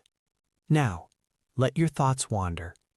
Visualize those thoughts as clouds, just floating by in the sky. Breathe in and out, 4 more times. Look at your body again. Where is the stress now? After 20 minutes, it might not be gone, but you'll likely feel a little calmer, a little more grounded. Now, think about where you felt it. What thoughts did you notice? Did letting go actually help you feel better? Paced breathing, slow, deep, diaphragmatic breathing, it is a heavily underrated way to self-regulate. It helps the body get back to balance. It reduces the nervous system activity and, well, it lets you relax. When the body is relaxed, it's easier to see things clearly. As you breathe, it might become clear that some of those thoughts were, well, distortions. Let's try this for 10 or 15 minutes. Sit comfortably, wherever you feel most at ease. Inhale and slowly count to 5 in your mind. Exhale slowly to the count of 5. Wait 5 seconds and then do it again. While you're breathing, you will feel your body start to relax. Stressful thoughts might race through your mind. You were stressed when you started. Notice the thoughts, but remind yourself, you don't need to do anything. Your job here is simply to breathe. Sometimes it isn't one big thing. It's lots of little things, all hitting at the same time. Suddenly, you're just stressed out. You've hit a tipping point, and you're not even sure what got you there. Take some time to find your triggers. You might be putting more pressure on yourself than you actually need to. Next time you say, "I'm so stressed," stop. What led up to that? How are you feeling right before you said it? Maybe you thought, I'll never get this done in 5 hours. But what triggered that? Does the task actually take longer? Are you just pressuring yourself to stick to a random time frame? What are you believing about yourself? I'll let everyone down. I'm a total failure. Identify the distortions there. Try to find a balanced way of thinking. What really happens if you don't finish in 5 hours? Managing anxiety. Anxiety it's a common emotion, but there's a difference between chronic, clinical anxiety and just feeling anxious every now and then. Anxiety is how we react to a perceived threat. If you think you're in danger, the alarm goes off. Racing heart, sweaty palms, shaking, dizziness. Your thoughts, they start to race. Sometimes the trigger is obvious. Sometimes it isn't.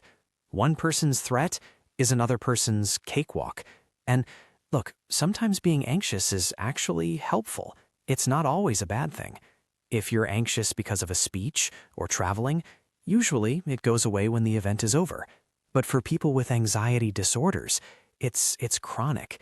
It impacts their entire quality of life. Like generalized anxiety disorder, that's chronic worry about everything most of the day. It makes you restless, irritable, tense. It ruins your sleep. Then there's OCD, intrusive thoughts, images, impulses, over and over again, feeling compelled to do rituals like washing your hands because of germs, or checking the stove a dozen times because you're afraid the house will burn down. And panic disorder, recurrent panic attacks that come out of nowhere. It can make a person think they're dying or going crazy. Sometimes it gets so bad people won't even leave the house. That's agoraphobia.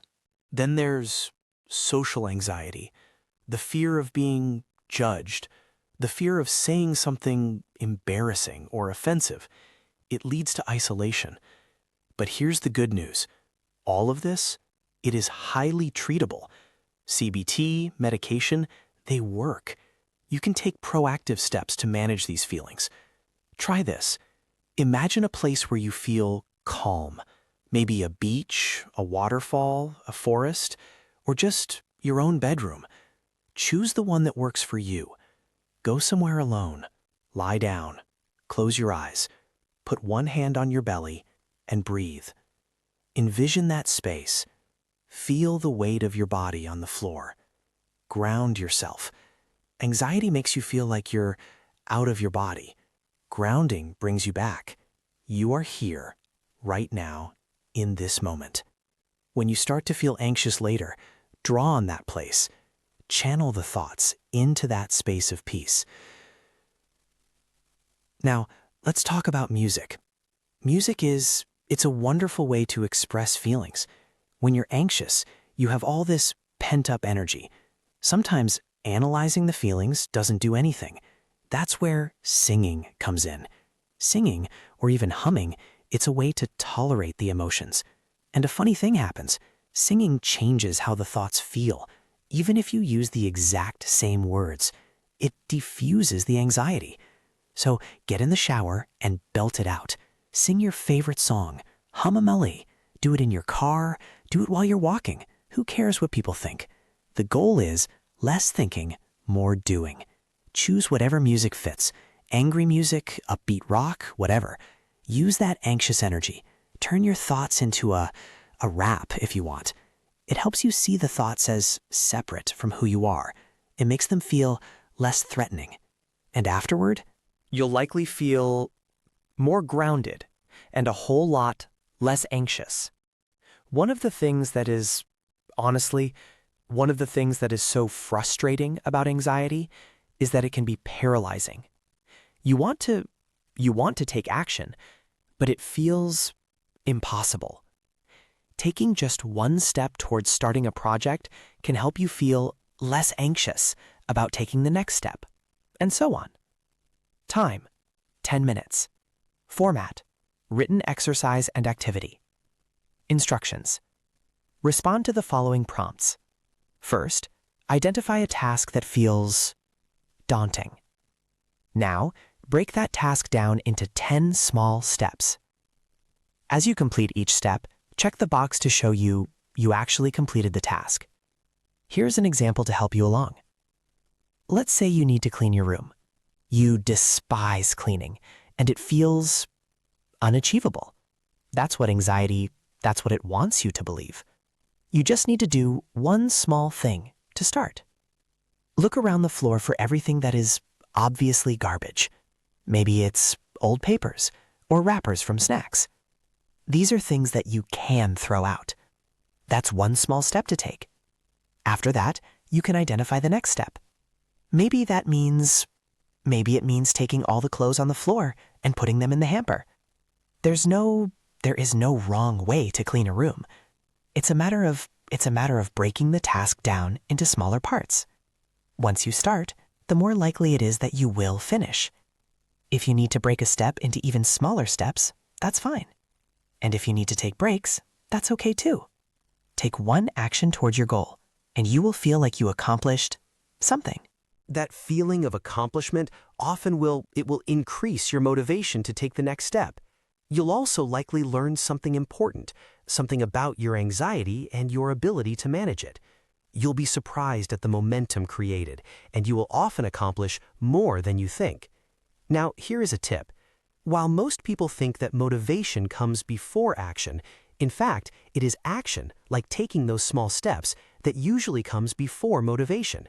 In other words, don't wait until you feel motivated to do something, or you might wait forever. Instead, start doing something using small, manageable steps, and then see how motivated you feel afterward. As does realizing the outcome probably won't be as catastrophic as you believed it would be, even if it did occur. And in the unlikely event that your feared outcome were to actually happen, you now have a plan to deal with it. People's beliefs about themselves often have early origins, in their childhood. We all form core beliefs early in life, and they influence how we experience the world, the rules, the attitudes, the assumptions we set for ourselves. If those core beliefs are negative, we may see the world through dark-tinted glasses.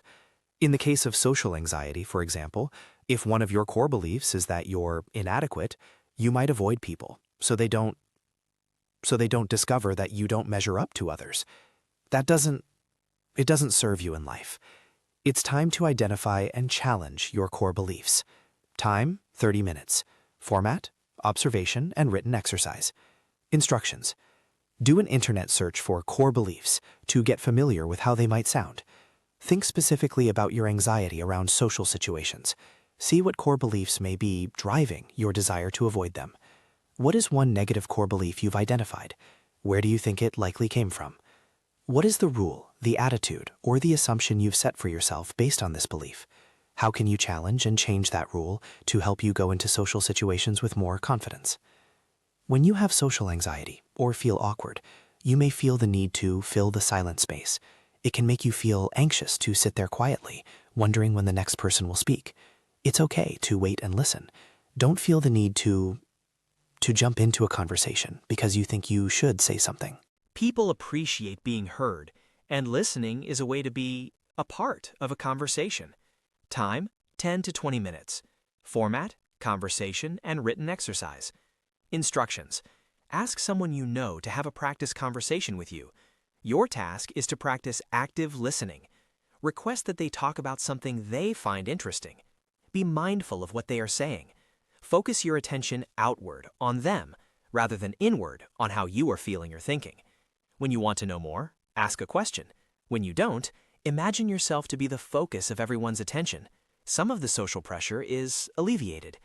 Even with someone you know, you may experience some negative or intrusive thoughts. You might be thinking, they think I'm weird, or I'm so awkward. You don't have to change your thoughts. Let them be there. Remind yourself that you're practicing active listening right now, and turn your attention back out to the speaker. What were some of your observations? How much time did you spend focused on yourself? How much time did you spend focused on the other person? What did you learn about them? If any cognitive distortions come up, reframe them. How can active listening help in social situations where you don't even know the person? When anxiety is related to the fear of failure is a profound and overwhelming worry. It happens when you envision the terrible things that could happen if you fail to achieve a goal. This often generates a great deal of anxiety, which in turn leads to procrastination or giving up. Therefore, if you want to be successful, you need to face your fears, despite your anxiety around them. Being anxious isn't a bad thing. In fact, it can help push you forward. Confronting your anxieties and reframing them so that you can learn to contain them and grow, that is powerful. It's also essential to be flexible. If your plan isn't working, you need to reevaluate, revamp your strategy.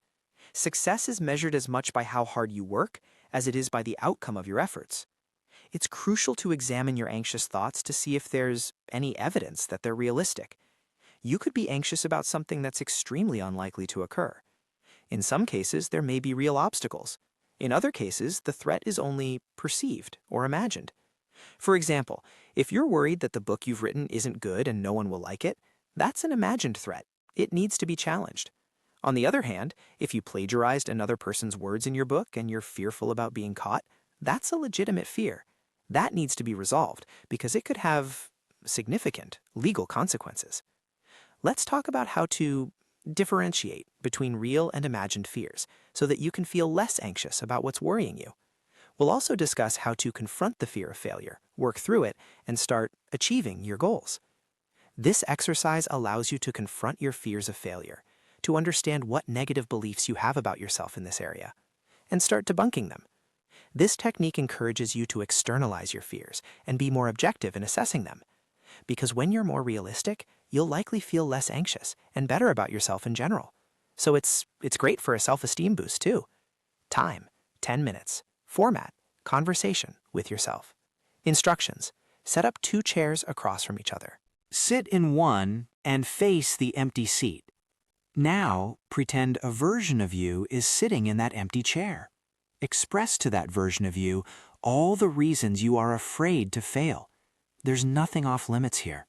Talk about your insecurities, the worst-case scenarios, and why you're afraid to pursue this goal. After you finish expressing your fears, switch chairs. You've heard all the negative self-talk. Now, tell yourself how it makes you feel to hear those things. If you disagree with something you said, tell that part of yourself that you don't agree, and explain why. This is also an opportunity to say positive things to the version of you who is anxious and afraid. But anything you say must be genuine. You don't have to fake being positive if you don't feel that way. Just see what comes up. When you take time to write out your anxious thoughts related to your fear of failure, you start demystifying these concerns and seeing them more objectively. They may all be swirling around in your head, making them seem much more complicated and severe than they actually are. Looking at your worst fears, as well as the idea of successfully undertaking a task, can help you gain more control over the situation. Time, 10 minutes. Format, written exercise. Instructions, list everything you're afraid could happen if you try a task. Just write it all down. Now, respond to the following prompts. What about this project excites me? List everything good that could happen if you try. What 3 things can I do to help myself move forward? 1, 2, 3. Who can I ask for help to further my project? And finally, if something I was afraid of happening happened, what could I do to cope? As children, we have vivid imaginations. Kids have dreams and can envision those coming to fruition. But as we grow older, it's harder to take our dreams seriously. Many adults second-guess themselves and start telling themselves things like, "That can never happen," or "I'm a failure at everything else. This will be exactly the same." By now, you probably noticed the cognitive distortions in those statements. Try this visualization to see your dreams as a reality. Time, 10 to 15 minutes. Format, visualization and written exercise. Instructions, go someplace where you can be alone and undisturbed. Set a timer. Sit or lie down in a comfortable position and close your eyes. Do the following. 1. Imagine that your goal for the future has been accomplished. 2. Envision where you are, what you're wearing, who is around you, and what you have done to make this dream a reality. 3. Feel the emotions associated with accomplishing your goal. 4. If thoughts of failure come up or any other negative thoughts arise, don't try to suppress them. Just let them float on by, and then continue visualizing your success until the timer goes off. 5. Respond to the following prompts. Describe your experience with the visualization. What thoughts and feelings came up when you envisioned the successful outcome? If they were negative, how could you challenge and change them? Remember any happy thoughts and feelings you had. Focus on those feelings when you start becoming anxious about taking steps toward your goal, and the fear of failure starts to crop up. The more you practice visualizing, the better you will get at creating from your imagination. It might overwhelm or scare you to imagine success. That's something you can acknowledge, but keep moving forward. And envisioning what you'd like to happen. Managing anger. Anger is a challenging emotion for many people. Sometimes people with impulsivity issues struggle with angry feelings. They may feel out of control when they are overcome with anger and say or do something hurtful that they later regret. Often, anger comes if we perceive an injustice has occurred, without checking the facts or examining the usefulness of our personal rules for justice. CBT is a wonderful tool that you can use to gain more awareness of your anger cues and examine your rules. CBT will help you be more flexible in situations so that you can better manage your anger. Keep in mind that, like anxiety, anger is a normal human emotion. But when anger gets out of control, it may impact not only your relationships, but also your physical health. Research published in the Journal of Interpersonal Violence and the Journal of Psychosomatic Research shows that people who get angry often and don't manage their anger can have weaker immune systems. Others develop high blood pressure or heart disease. For all these reasons, it's crucial to learn to manage your anger. The first step comes with awareness. What's making you angry? What are your triggers? How do you experience anger? Where in your body do you feel it? How can you learn to calm your mind and body when you feel angry? Keep in mind that anger is a normal human emotion, and not all anger is bad. Sometimes anger is entirely valid. Justifiable anger is when you are angry with a cause. Sometimes things in life happen, and there's a clear reason to be outraged. What matters is what you do with that anger. One of the most frustrating things is wanting to take action, but feeling paralyzed. Over time, that could result in an explosive rage because the anger is pent up. People who have difficulty with anger management might react in an extreme manner when they're upset. Their anger may seem justified, but their explosive response is not. Anger, even when justifiable, is typically influenced by cognitive distortions. Here are some examples of sources of justifiable anger. Trauma. A person who experienced a traumatic event may experience feelings of anger or rage. It's understandable that they will have these emotions, as people with a trauma history often re-experience their trauma in the here and now. It's important for this individual to work through their feelings on their own, and, if necessary, with a trauma therapist. When a criminal isn't punished for their actions, if someone committed a heinous crime, such as murder, rape, or kidnapping, and the law doesn't punish them, that may cause the victim or the public to be angry. Lower intensity versions of this may be when we see someone else getting away with something, like speeding, falsely calling out sick from work, or breaking some other rule. Your child is mistreated in school. Parents get angry when their children are bullied in a school environment or seem to be treated unfairly by teachers or other authority figures. Anger in all these situations is understandable. Remember, it's okay and even adaptive to feel angry from time to time. Like anxiety, anger can motivate you into action. However, it's what you do with the anger that matters, as actions can be productive or destructive, depending on how you channel your anger. Let's take the third example. A parent is angry because their child is being bullied. If that person walks into the school and punches the child or the teacher in the face, even though their anger may feel justified, this isn't productive. Their action physically harmed a person and will likely have negative consequences for everyone involved. Instead of resorting to physical violence, the parent could call a meeting with the administration to talk about the bullying. If that doesn't work and the situation escalates, the parent can present their case to the school district. There are many productive actions a person can take that don't involve harming others. Whether anger is valid or not, there are 4 ways people who feel angry can choose to communicate it: open aggression, passive aggression, passivity, and assertiveness. Let's take a look at each with some examples before we move on to the exercises. Open aggression is the easiest to spot because it is direct. At best, however, it is often perceived by others as disrespectful, and it can also tip into displays of rage, like when people bottle up their anger to the point where it becomes explosive. That's a more intense form of open aggression. Those who struggle with this may engage in destructive behaviors, where they verbally or even physically hurt themselves and others. They can be intimidating, intentionally or unintentionally. An openly aggressive person may be seen as a bully. This person could engage in physical fights, break things out of anger, or abuse others. This sort of anger can damage relationships, sometimes to the point where they're irreparable. There are books and courses that can help you or your loved ones cope with these emotions. The bottom line is, when anger is out of control, it can be dangerous, and it needs attention. Here's an example of open aggression. You're in the movie theater, and a person behind you is kicking the back of your chair. You spin around, and you threaten to break the person's legs if they don't knock it off. Passive aggression. It can be difficult for some people to express anger. It's an uncomfortable emotion for some. Their solution is to express those feelings in passive-aggressive ways, which still allows them to let others know they're angry, but indirectly. For example, a person may give a backhanded compliment. If you're taking a long time to dress for a party, and your friend is angry, but they don't know how to express it directly, they could make a passive-aggressive jab. Something like, "I'm glad you took so much time to put on your makeup. You look perfect. It really hides your flaws." It's sarcastic, and it is not a compliment. Another popular example is when someone asks you what's wrong, and you say, "I'm fine," but you sigh audibly and mutter, "What do you care anyway?" People typically engage in this behavior because anger makes them uncomfortable, and they don't know how to express it in a healthy manner.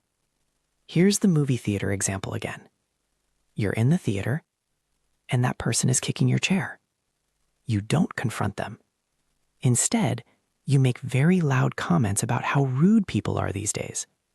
Or maybe you try to sit up taller in your seat to block the kicker's view. In retaliation. Passivity. In his book, The Assertiveness Workbook, Dr. Randy Patterson outlines different forms of communication. And look, just because you are passive doesn't mean you're not angry. In fact, you may want to communicate your anger, but you struggle to come up with the best way to do so. The benefit here is that you come across as people-pleasing or accommodating. However, on the inside, you often find yourself furious, and you can't seem to express how you feel. Maybe you're worried about how your emotions will impact others. You could be fearful of rejection. Whatever the reasons behind your passivity, it's crucial to explore them. Being passive is an unhealthy way to deal with anger. It can result in strained relationships. Instead of internalizing your anger, it's best to learn ways to express it. Here's that movie theater example. The person is kicking your chair. You just sit there, upset and angry, unable to enjoy or focus on the movie, but unwilling to do anything about the situation.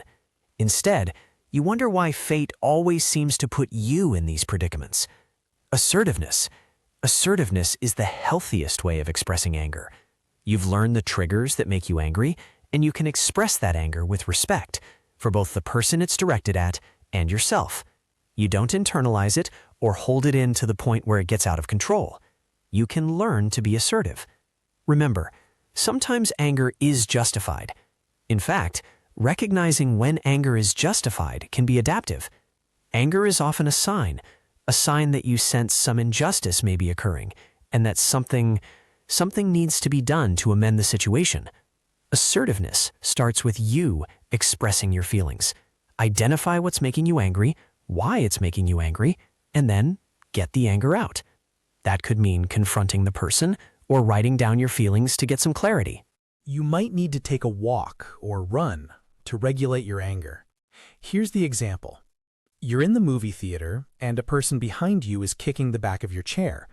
You turn around calmly, look the person in the eye, and you calmly but firmly point out that having your chair kicked is distracting, and you tell them to stop. In the following exercises, we'll show you how to practice assertiveness, how to get your feelings out and feel heard. We'll also explore productive ways to manage anger. When something triggers you, it's important to examine both the trigger and your reaction to it. Is your thinking accurate? How can you cope so that neither you nor other people are left feeling disrespected? Instead of immediately expressing the anger, think about why you're angry and write it down. Sometimes it helps to spell it out. You can write stream of consciousness thoughts. They don't need to sound cohesive. The most important thing here is to simply express the anger in the written word. Take 20 minutes. Respond to the prompts. What was the trigger? Who was involved? Why are you angry? What rule for living did you think was being broken? What cognitive distortions do you recognize? How can you reframe them? What action do you want to take? If you could say anything to the people who triggered you, what would it be? Once you know the source, you can figure out what to do about it. That's when practicing assertive communication can help. After writing and reframing, you can practice communicating assertively to the person you are angry with. You're prepared. You have the words. You can even refer to what you wrote. That might sound strange, but that's where the information is. Because expressing anger can be challenging, it helps to have your emotions documented in one place. Take 15 minutes. Let the person know you want to have a conversation. Remember to use I statements to help you focus on your feelings rather than blaming them. The other person will then be more likely to be receptive. They might even be empathetic. There's a technique called Dear Man. D. Describe the situation. Stick to the facts. Don't get emotional. E. Express how you feel. A. Assert yourself. R. Reinforce your request. M. Mindfulness is crucial. A. Appear confident.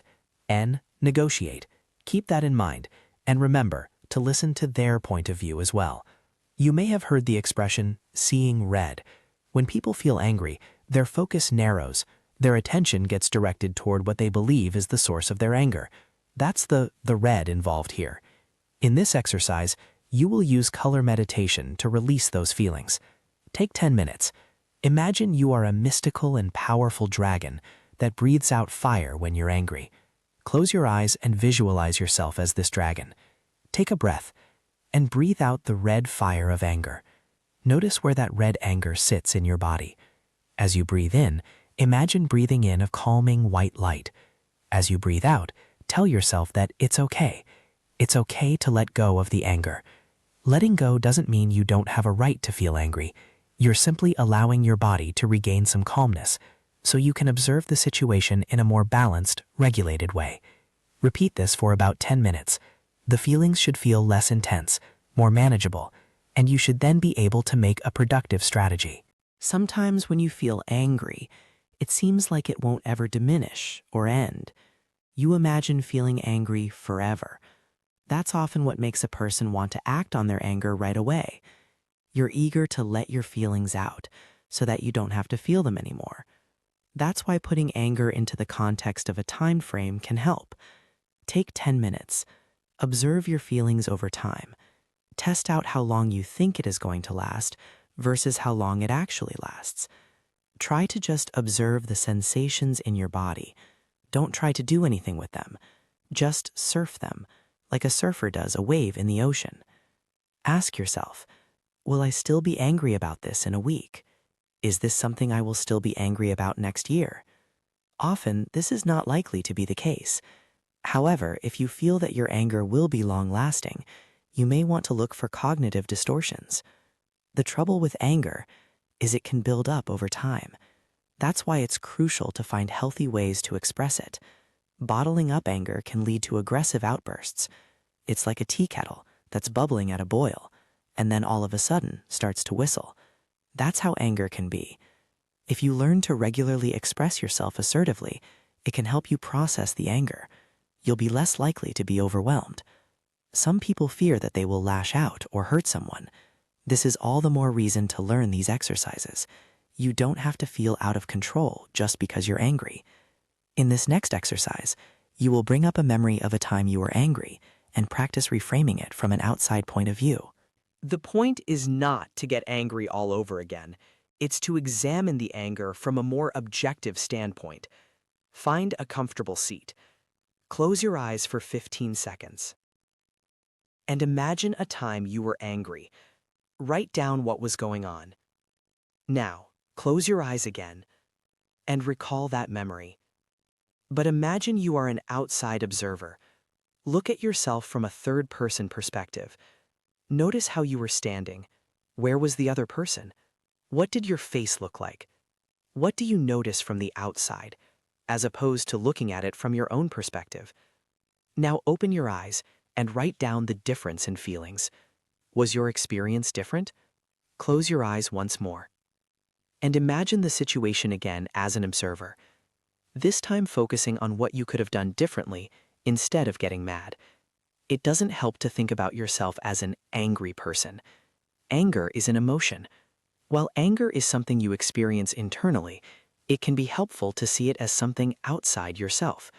If the anger inside you were to take a physical form, think about how it would look. Maybe it appears as a tornado or broken glass. Perhaps the anger is a red monster that flies around, trying to hurt you. There's no wrong answer. Draw the anger. This helps you externalize it. It's not your identity. When you can imagine it as separate from you, it's easier to find ways to distance yourself from it. The crucial component here is to view the anger as separate from who you are. It's not you. It's your anger. Feelings are generated by thoughts. When you develop the skill of identifying your feelings, they can serve as useful messages. Now, take a look at what you drew. Describe it. How do you feel toward it? Is there anything underneath the anger? Ask it what it needs from you. You are interacting with an external force. You're learning to better understand what the anger is, how to be accepting of it, and compassionate toward it. Letting go of guilt and shame. Guilt, it has to do with an action, something you have or haven't taken, that you believe is bad or wrong, and you accept responsibility for it.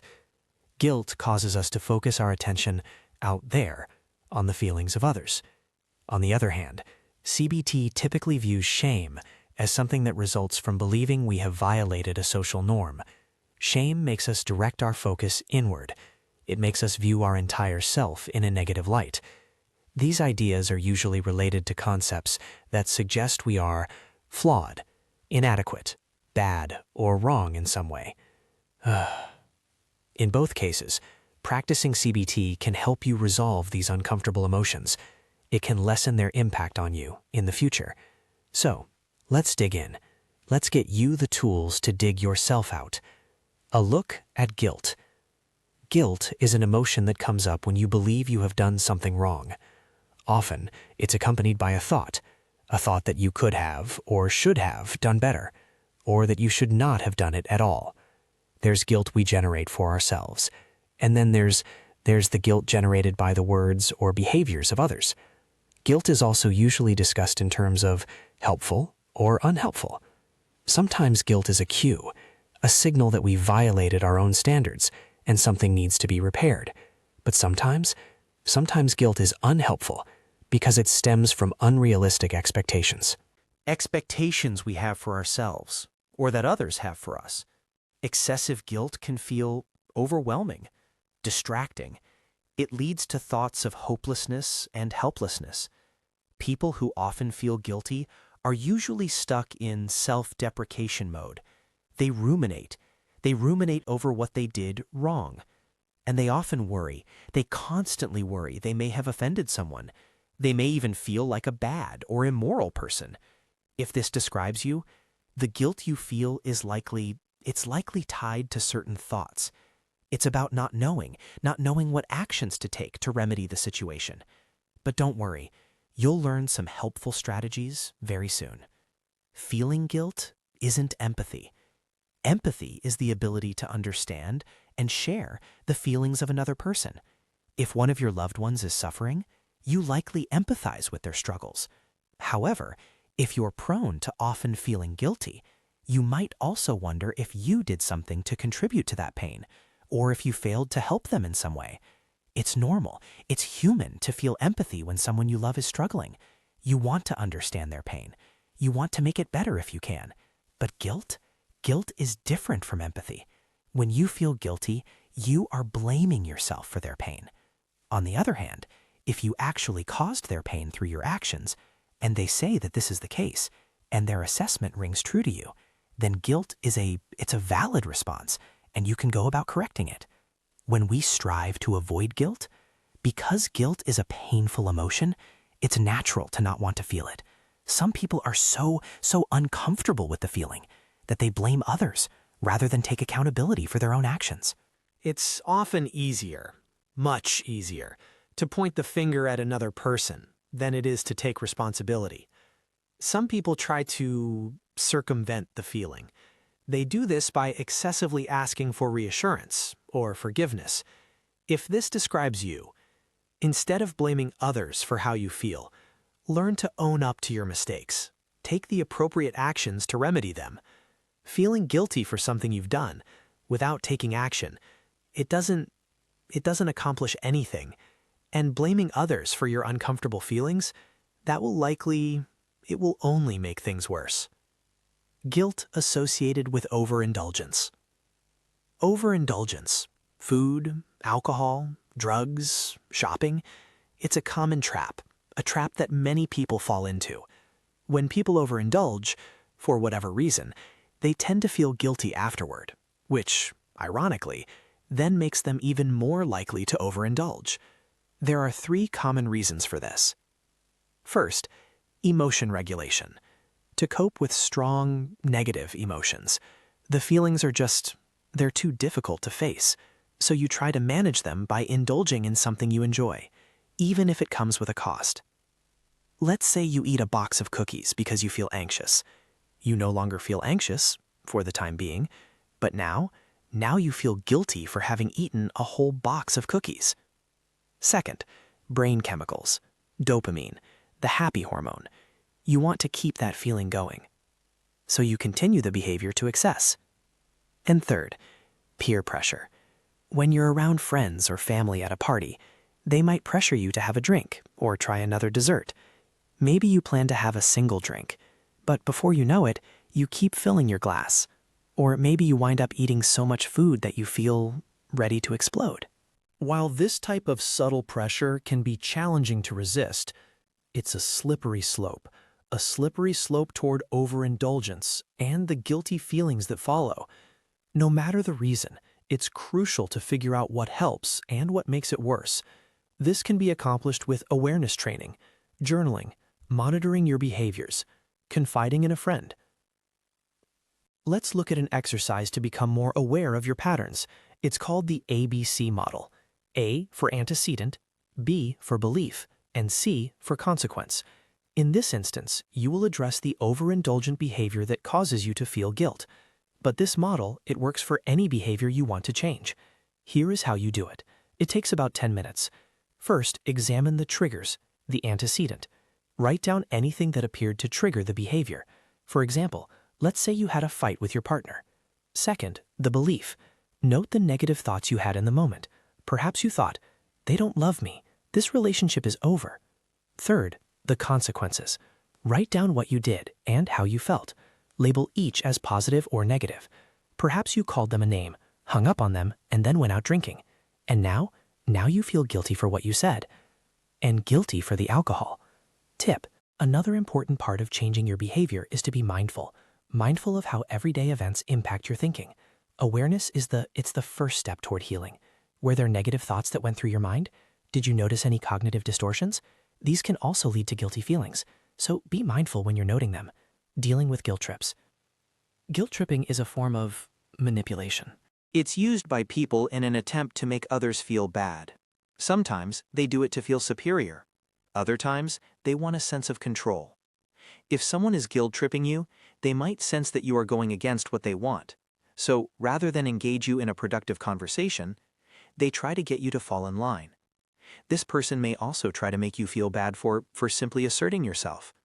If you recognize, in hindsight, that you've been guilt-tripped, you might feel resentful, duped. You might wonder, how could someone I care about do this to me? Sometimes people don't realize they're doing it, so an assertive conversation might be necessary. However, if you sense that the guilt-tripping is intentional, there are ways to combat it. We need help in assessing if something really is our fault. Identifying the cognitive distortions can help you sort out fact from fiction. It lets you take action on only the facts. Let's look at an example. Your friend wants you to watch their pet for a week while they go on vacation. You'd really like to help out, but you just don't have the time. You don't have the energy, so you can't commit to doing it. The friend then tries to guilt-trip you. They remind you of all the times they helped you. They stress how easy it would be. They emphasize how they have no one else and may have to cancel their whole vacation if you don't say yes. At this point, you have the right to take a pause. You can tell your friend you're sorry they are upset, but you need a break to process your feelings. Your automatic thought might be, I am a bad friend. This is an example of the labeling cognitive distortion. You called yourself a bad friend. You may also believe that this person will be so upset that they will no longer want to be your friend. That's jumping to conclusions. Mind reading, fortune telling, catastrophizing. You don't know what your friend believes unless you ask them, and you don't know that this conflict will spell the end of your friendship forever. Try to reframe the thought. Say to yourself, I'm not a bad friend for not helping them out. There are lots of ways in which I am a good friend to them. It's unfortunate that I can't be there for them this time, but I would not want to commit to taking care of a pet when my schedule won't allow it. Our friendship is strong enough to make it through this conflict. By reframing your thoughts, you can diminish those guilty feelings. You can discover new ways to gain clarity on the reality of the situation. Miscommunications and misunderstandings can sometimes cause you to feel guilty for your actions or your non-actions. This is a guilt trip you put on yourself. It's a bad feeling, but there's something you can do about it. You can apologize. You can apologize for your part in the communication disconnection. People make mistakes, and you can rectify yours by atoning for your actions. Think about a situation where you misunderstood what someone wanted. Maybe you and a friend had plans for a movie. They bought tickets, you mixed up the time. The show was at 5 p.m., but you thought it was at 8. You missed their calls, they were waiting at the theater, alone. You feel guilty because you inconvenienced them. But listen, there's no need to berate yourself. It's just a bad feeling. You can apologize. You can reimburse them for the ticket. That's it. Problem solved. When you're constantly being guilt-tripped by someone, you can end up feeling powerless. However, there are boundaries you can set. Before you speak to a person who is trying to manipulate you, state an affirmation, something that makes you feel strong, something that reinforces your boundaries. Say it with me. I am not responsible for other people's feelings. My emotions count, and so do my needs. I can validate another person's feelings without sacrificing what I need. My opinion matters just as much as theirs. Guilt in families, family members. They can make a deep impact on you with their words. If you have a profound, emotionally charged history with your family, it's likely you're carrying around some guilt. Close family members know you inside and out. They know your strengths, and they know your vulnerabilities. You may feel helpless, beholden to your family, as if you must do or be what they're asking of you. And if you aren't what they expect, feeling guilty is a likely consequence. Even though you are part of a family unit, it's crucial to maintain a sense of self. Just because they are your family doesn't mean you must be who they want you to be or do what they want you to do. Their wants, their needs, their behavior, those are about them, not you. It's essential to have a toolbox of coping skills, skills to stay grounded when a family member makes a request and it becomes emotionally charged because you said no. Try distraction. Take a walk. Call a friend. It's okay to take a break. Try sitting with your feelings. Acknowledge that you're distressed, and that's okay. The intensity of the emotion won't last forever. And most importantly, breathe. Before reacting, take some relaxing deep breaths. Your breath is the one thing you have total control over. It has the potential to change your entire physiological and emotional state. You know your family better than anyone. You understand their triggers. So instead of focusing on how they are making you feel, try to empathize with them. Maybe there's something going on with them that's causing them to try to make you feel guilty. Perhaps they're feeling pain and they're trying to deflect it onto you. During your next conversation, ask questions. What's going on? How are you feeling right now? Are you okay? Show them that you care. But remember, rather than take things personally, consider the idea that it may be more about them than you. Doing so will empower you. It might even make them feel better, and it could get to the source, the actual source, of why they are giving you such a hard time. If a family member is upset and you feel guilty, take time to understand your responsibility. Determine your role. Is what they're saying based on fact or opinion? What is your actual responsibility in the situation? What action, if any, do you need to take? Here's a final example. Your sister says, "If you're not at the party, it just won't be the same. I'll be sad. I won't be able to enjoy myself. Can't you just tell your boss you can't be on call?" Listen closely. That the party won't be the same without you, that is an opinion. She'll be sad. She's entitled to those feelings, just as you're entitled to yours. Your responsibility is simply to do your best to attend. But if you get called into work, that's okay. You are not responsible for her enjoyment at the party. Your sister is responsible for her own enjoyment. The reality is, you can only do your best, and that is good enough. Just say, "I'll do the best I can." When guilt turns to self-loathing. Guilt and self-loathing, they're connected. Let's say you feel guilty because you accidentally spoiled a surprise party just by telling your friend it was going to happen.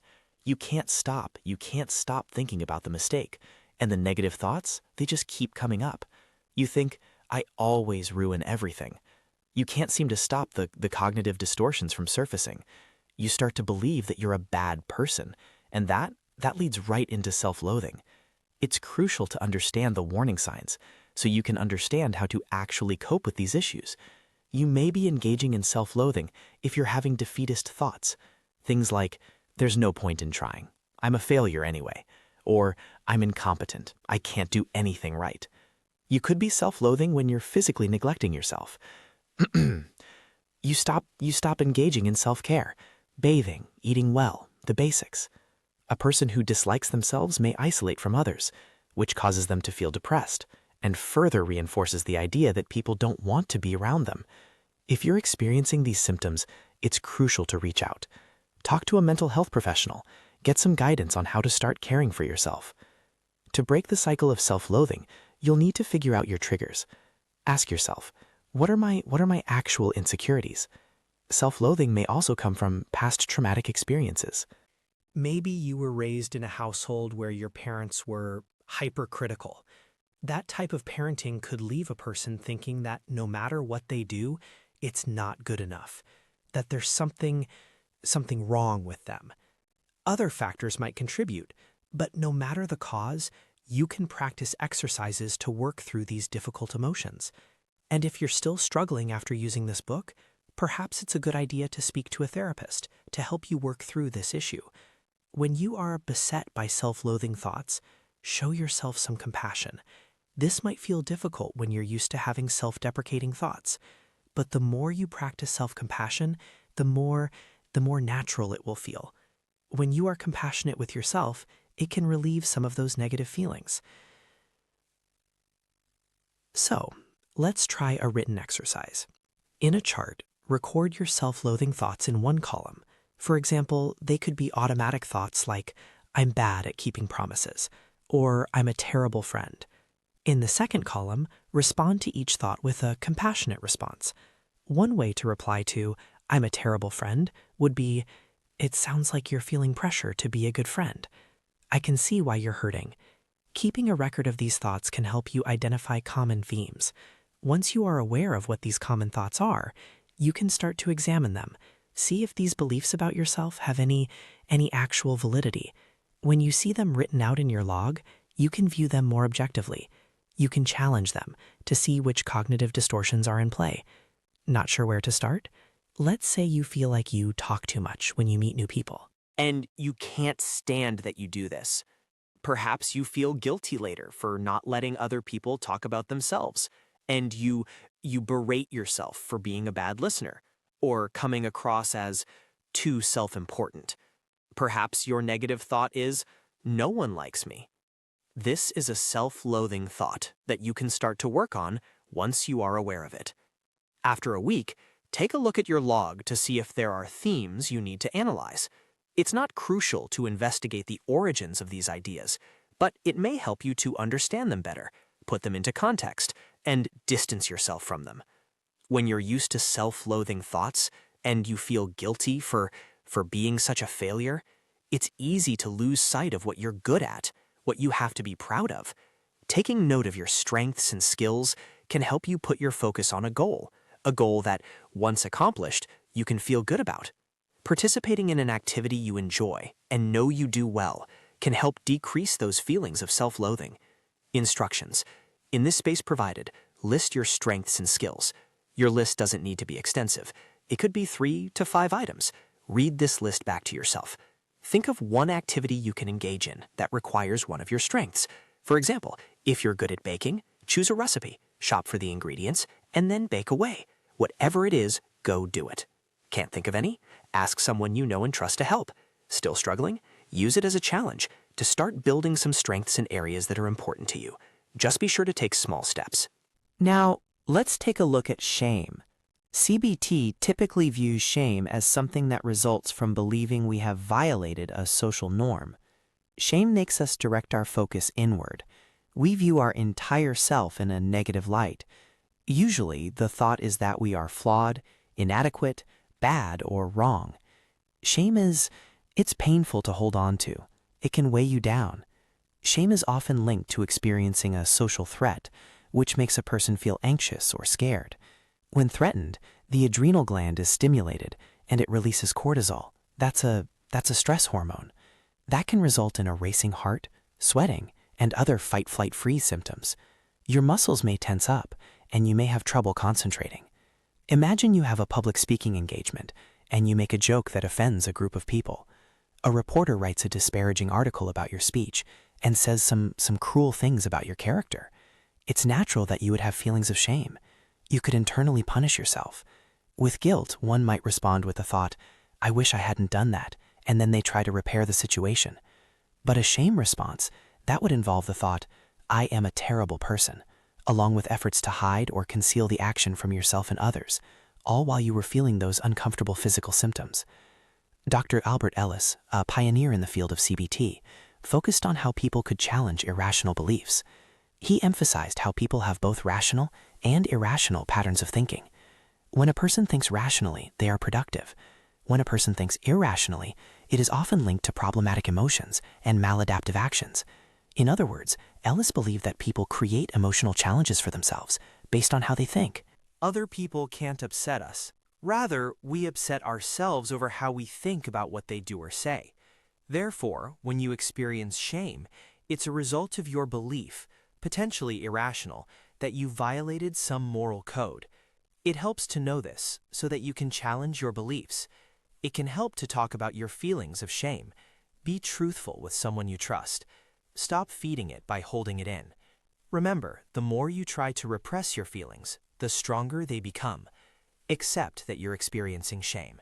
Hear the thoughts and reframe them. Try to link it to something specific you did, rather than who you are. Feeling shame doesn't mean you have some defect in your character. A variety of situations can bring on shame, and in a sense, it can be a useful emotion that helps keep our behaviors in line. But sometimes, people really struggle under the weight of it. Let's say you're rejected by a potential friend or a new love interest. Feelings of shame surface. But many people put themselves out there and find themselves rejected. It doesn't mean that there's something wrong with you compared with everyone else. It just indicates that it wasn't the right match. One of the most painful parts of shame is that it can make you feel isolated, lonely. That's why it's crucial to bring shame to light. Look at it, express it, and find ways to let it go. Dr. Albert Ellis developed a quirky exercise to combat shame. You walk a banana down the street as if you were walking a dog. It sounds silly, but there's a point to it. The banana exercise can initially make you feel anxious and ashamed, but it has the potential to be freeing and even a lot of fun. Get a banana and a long cord. Tie the cord around the banana. Put on your walking shoes and go for a walk holding the cord, letting the banana follow you. Some passersby may laugh. Others might be confused. Some may not even notice. And others might ask you what you are doing. Well, you're just taking a banana for a walk. You'll discover that nothing terrible will happen, even if you're doing something that others might not approve of. It's symbolic of how we feel judged and ashamed when we believe we violated some social norm. The reality is that people may judge your actions. However, you don't have to let it impact you. One of the best ways to combat shame is to be vulnerable. If you picture a competition between shame and vulnerability, as you become more comfortable being open and honest, you can decrease your sensitivity to feeling shame in the future. Vulnerability is a powerful tool. It helps you get more comfortable with yourself. Try to create an opportunity to reveal something vulnerable, to a new friend or a date. It doesn't have to be something major, especially at first. Just share something, and then see how the other person reacts. Here's an example. Let's say you're a parent getting to know another parent while your kids are playing. You can naturally share that you struggle with panic attacks. Not only does your admission demonstrate vulnerability, but it can also bring you and the other person closer together.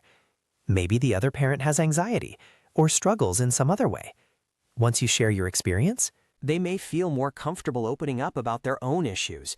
Then, by receiving support and validation from one another, the two of you discover that there's nothing to be ashamed about. When you think back to your childhood, or maybe even recall a recent event, something may come to mind that causes you to feel shame. Don't try to make it go away. Instead, work through it to understand it better and learn from it. 10 minutes. Written exercise. Respond to the following prompts. What is the shameful memory? Jot down everything you remember about the situation. Where were you? What were you even doing? What happened? Who was there? What did they say or do? What triggered you to feel shame? What was your physiological response? That is, what did you feel in your body when you felt it? What did you do in response to the shame? Are your underlying beliefs about yourself accurate? Are they helpful? How can you view the situation in a different way? Can you be a little more compassionate toward yourself? What would you say to a friend or a loved one in a similar situation? What would this version of you say to that younger version? After analyzing the situation that caused you shame, you will better understand your triggers and your consequences. Then you'll be able to start to work through the negative thoughts associated with that situation. Everyone has unique triggers, and it's crucial to work on yours. That way, you can get to the source of your shame. Coping with constant cravings. Cravings are natural urges, but they can become problematic or even dangerous if you can't control them and instead overindulge. For many of us, coping with cravings is a constant struggle. Keep in mind that no matter how intense a craving is, it will pass. Whether it's for food, drugs, alcohol, or something else, all cravings rise in intensity, they peak, and then they fall. If you're having trouble coping with cravings and riding them out, this chapter is for you. The more you learn to tolerate cravings and not act on them, the more confident you would be in your ability to work through them in the future. It's okay to ask a trusted friend or family member for help while you develop the coping skills to manage your cravings. If an active addiction is the source of your craving, it's crucial to work with a therapist in conjunction with the work you are doing here. Cravings are often connected in some way with our basic needs. Perhaps not surprisingly then, certain areas of the brain have been connected to what we experience when we fulfill a craving. Dopamine, a key hormone in the brain, is linked to feelings of pleasure, and we tend to crave things that cause an increase in dopamine because it makes us feel good. You can get a release of dopamine from a number of sources: food, sex, risk-taking, certain substances, enjoyable activities. The greater the dopamine release, the more likely you'll want to engage in that activity again. So if you are not careful, you can quickly find yourself chasing a dopamine high by overdoing certain things. Scientists believe that people who struggle with addictive behaviors crave those things so their bodies can produce more dopamine. Similarly, the hormone oxytocin, the love hormone, is also known to play a role in the reward centers of our brains. Regardless of whether your cravings are run-of-the-mill or more serious, practicing your CBT skills can help you get a handle on them. Food cravings. If you find that food is your go-to, even when you're not hungry, you are not alone. Many people have very similar struggles. It's vital to learn to listen to your body and learn what factors influence your food cravings. Emotions, such as stress, can impact cravings. Some people overeat when they're stressed, ignoring their hunger signals and continuing to eat even though they're satiated. Others undereat due to low appetite or anxiety or slowed stomach motility. The solution here is to focus on reducing your stress levels rather than getting caught up in the eating pattern. Be cautious about diet fads and be careful not to get caught up in dangerous diet culture. Diet culture places a high value on weight, shape, and size while ignoring the health or the emotional well-being of the person. The reality is, size isn't always a good predictor of health, but focusing exclusively on being a certain size, that's a good predictor of psychological problems.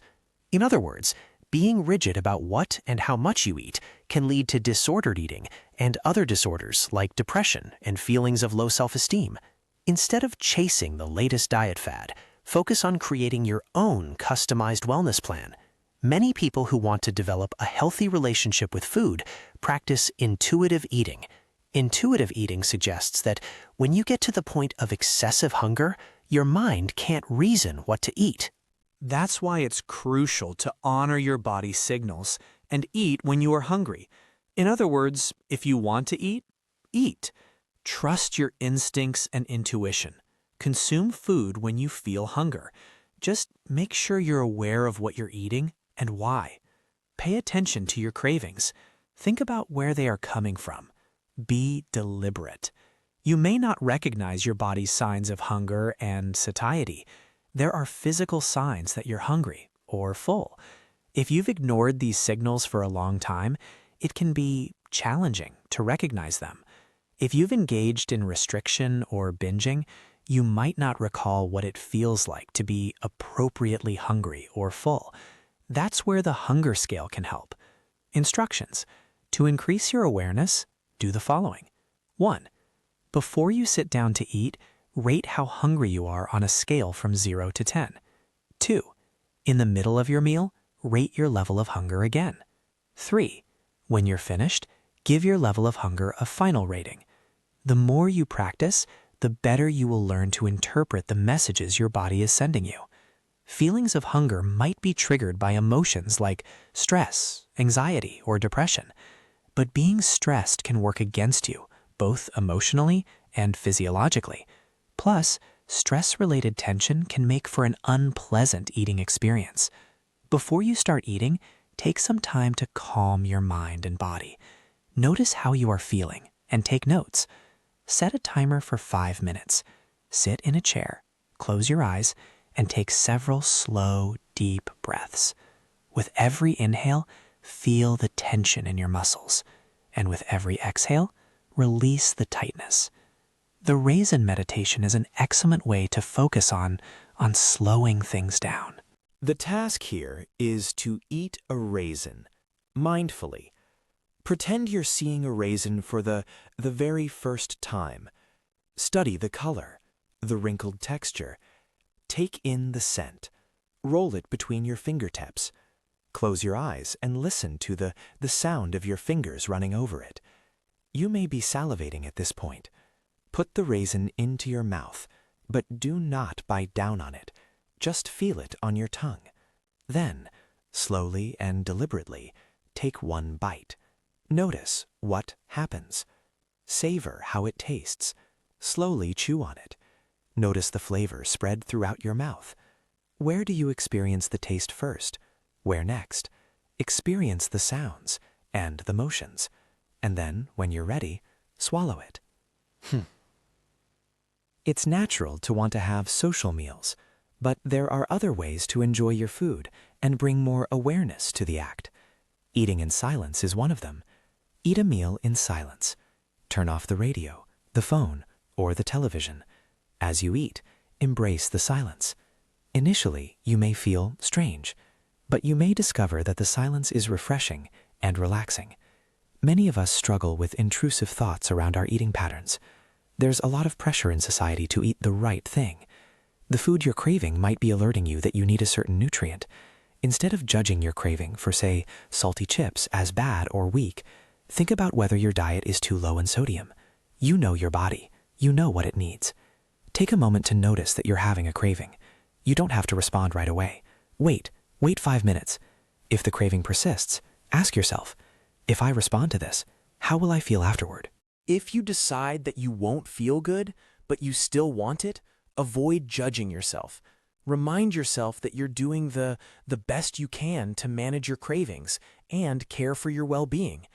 Dealing with cravings in general, we focused a lot on food cravings so far, but the truth is, people can crave all sorts of things. Whether you struggle with food or something else entirely, there are skills you can develop to actually combat those urges. Mindfulness, which you just practiced, is one of them. Mindfulness teaches us to stay in the moment, observing what's going on within and around us without any judgment. It's been shown to help people manage their anxiety. It enhances our awareness of our behavioral options. It helps with emotion regulation and, overall wellness. The research is growing, and it points to some major benefits that can impact nearly every aspect of our lives. You can practice mindfulness by just sitting, just a few minutes a day, observing your thoughts, your emotions, and your physical sensations. Or you can do a walking exercise, really paying attention to your surroundings. In fact, you can do just about any activity mindfully. The important thing is to practice staying present without judging yourself. Once you start to feel comfortable, you can increase how often you do it. Then you can begin to apply it to the hard stuff, like negative emotions and cravings. Let's explore how mindfulness and other techniques can actually help you cope. Instead of just giving in to a craving, use the STOP technique to identify where that craving is even coming from. STOP stands for stop, take a deep breath, observe, and proceed. It's a way to return to the present. When you take time to STOP, your thinking will be clearer. You can make a choice based on that clarity. The next time you're craving something, try this. 1. Stop. Regardless of what you're doing, just stop. 2. Take a deep breath. Breathing brings you right back into the moment. 3. Observe. Look around you. What's going on outside of you? What's going on inside? Ask yourself, what am I thinking? What is the craving? What is it urging me to do? And what will happen if I actually act on this urge? Then, 4. Proceed. Continue with what you were doing. Being mindful can decrease those self-destructive behaviors. When you tried this, what did you discover? Cravings can feel incredibly overwhelming. One reason these urges are so intense is because of the attention, the sheer amount of attention we give them. Instead of acting, try to delay it, even for a short time. Once you see that it's possible to delay a craving, you'll feel more confident. You're training your brain to to tolerate intense urges. Waiting it out, it's an excellent way to learn to cope. When a craving hits, take a few intentional breaths. Look around the room. Choose 5 things you can see and name them out loud. Observe the sensations in your body. Let your muscles just relax. Count to 10. With time, the craving will get less intense. Check in after 5 minutes. If it passed, congratulate yourself. If not, do it again. What were you craving? And what did you notice about your body when you just waited? Sometimes an intense craving feels like it's taken over your whole mind. You feel out of control. If the urge is too strong to resist, it's okay to just leave. Leave the situation. Usually, avoiding things isn't productive, but in this case, it's perfectly fine. You are protecting yourself. The next time it's intense, exit the physical space. Get away from the triggers. Make it harder to, access the thing you want. If you're in a grocery store and you feel powerless, remind yourself that you have the control. Then, step outside. Go for a walk. A change of scenery can reset your brain. If you can't leave, distract yourself. Television, music, a game, call a friend. Distraction isn't a bad thing. It's not a sign of weakness. It's self-care. Cravings are uncomfortable, but you can substitute that self-destructive behavior for something else. Think of the 3 A's. Avoid the trigger, alter the trigger, or try an alternative. As soon as you notice that urge, swap it. If you're struggling with alcohol, step 1 is to avoid it. Get it out of the house. Step 2, try an alternative. A mocktail, sparkling water, a cup of tea. Something that makes you feel good. It's not the same thing, but it's a healthy option. Exercise is a great choice too. It gives you a natural high, a dopamine boost. Now you have an arsenal of solutions. Keep this list with you, so no matter where you are, you have it. Calming cravings for an adrenaline rush.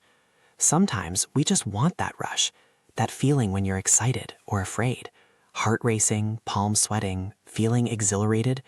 Some people chase that feeling through extreme sports or intense jobs, but others, they choose self-destructive behaviors. It's okay to seek out excitement, but there's a balance between having fun and hurting yourself. People who crave adrenaline sometimes struggle with moderation, and the research shows the brains of high-sensation athletes and substance abusers, they look surprisingly similar. Guided imagery it's a technique that can calm whatever is triggering you, specifically when you're chasing that adrenaline high. The idea is to visualize yourself in a serene place, such as the ocean or a rainforest, wherever you feel calm. You can do this on your own, or with the help of a narrator who guides you through the visualization. In this exercise, the ocean will be the location, and you will be your own guide. Go someplace where you can be alone, and set a timer. Get comfortable and close your eyes. Imagine yourself on a warm, sandy beach, lying on a really comfortable blanket. Feel the sun's rays on your skin. Observe the sounds around you. Hear the waves crashing on the shore and the seagulls calling overhead. Smell and taste the salty air. Relax in this space until the timer goes off. Adrenaline seekers are often looking for high-intensity exercises. They want to trigger the rush. It may sound counterintuitive, but engaging in an opposite type of activity when you are experiencing a craving, it can help you get a handle on it. A low-intensity exercise will force your brain to calm down. It trains it to appreciate being grounded as a pleasurable experience. Take yoga, for example. This is an excellent low-impact exercise. Adrenaline seekers put a lot of strain on their bodies. When you practice yoga, you're helping strengthen your mind and body. Research shows that regular practice can actually calm the adrenal system. It helps curb your craving for those high-intensity activities. Overactive adrenal glands are taxing. They are taxing on your entire system. Then there is Tai Chi.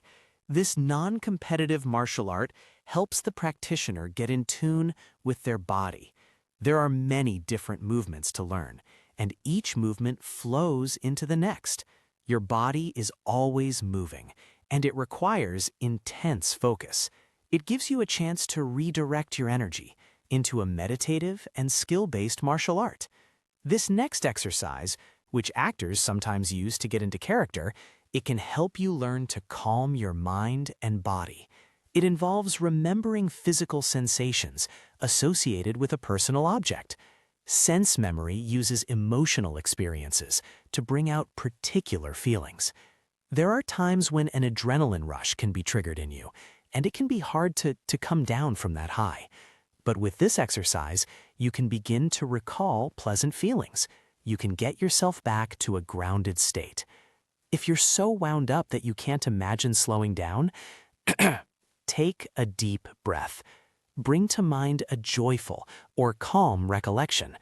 As you think of that pleasant memory, hold or imagine holding an object, something that's precious to you, something related to that memory. It could be something from childhood or a more recent time. For example, if you have fond memories of baking cookies with a loved one, you may choose to envision holding a ball of cookie dough in your hand, actually smelling the cookies baking. Envision yourself handling or playing with the object. Notice if the memory conjures up warm feelings in you. It likely will. You've reached the end of the workbook. Take a moment to congratulate yourself. Note this amazing accomplishment. We're so glad you've made it. In time and with practice, these tools will help you reframe your thoughts. But remember, you need to keep the tools sharp and ready at your disposal. We think you're holding an excellent cognitive behavioral therapy toolbox in your hand right now, but it will do you no good just sitting on your bookshelf. You need to practice and struggle and make mistakes and keep going. Hopefully, this workbook has given you more self-awareness. We wish you the best of luck in reframing your thoughts. The power to face challenging situations is yours. The 10 cognitive distortions. These are the mental traps we all fall into. Number 1, all or nothing thinking. Everything is either perfect or a total failure. 2, overgeneralization. Thinking that because one thing went wrong, everything will go wrong. 3, mental filtering. Focusing on the one negative detail and ignoring the rest. 4, disqualifying the positive. You tell yourself the good stuff, it doesn't actually count. 5, jumping to conclusions, whether it's mind reading or fortune telling. 6, magnification or minimization, blowing things out of proportion or shrinking them until they're tiny. 7, emotional reasoning. I feel like an idiot, so I must be one. 8, the should statements, using should and must to beat yourself up. 9, labeling and mislabeling, assigning a harsh global label to yourself or others. And 10, personalization, thinking everything is your fault, even when it's not. That's the list.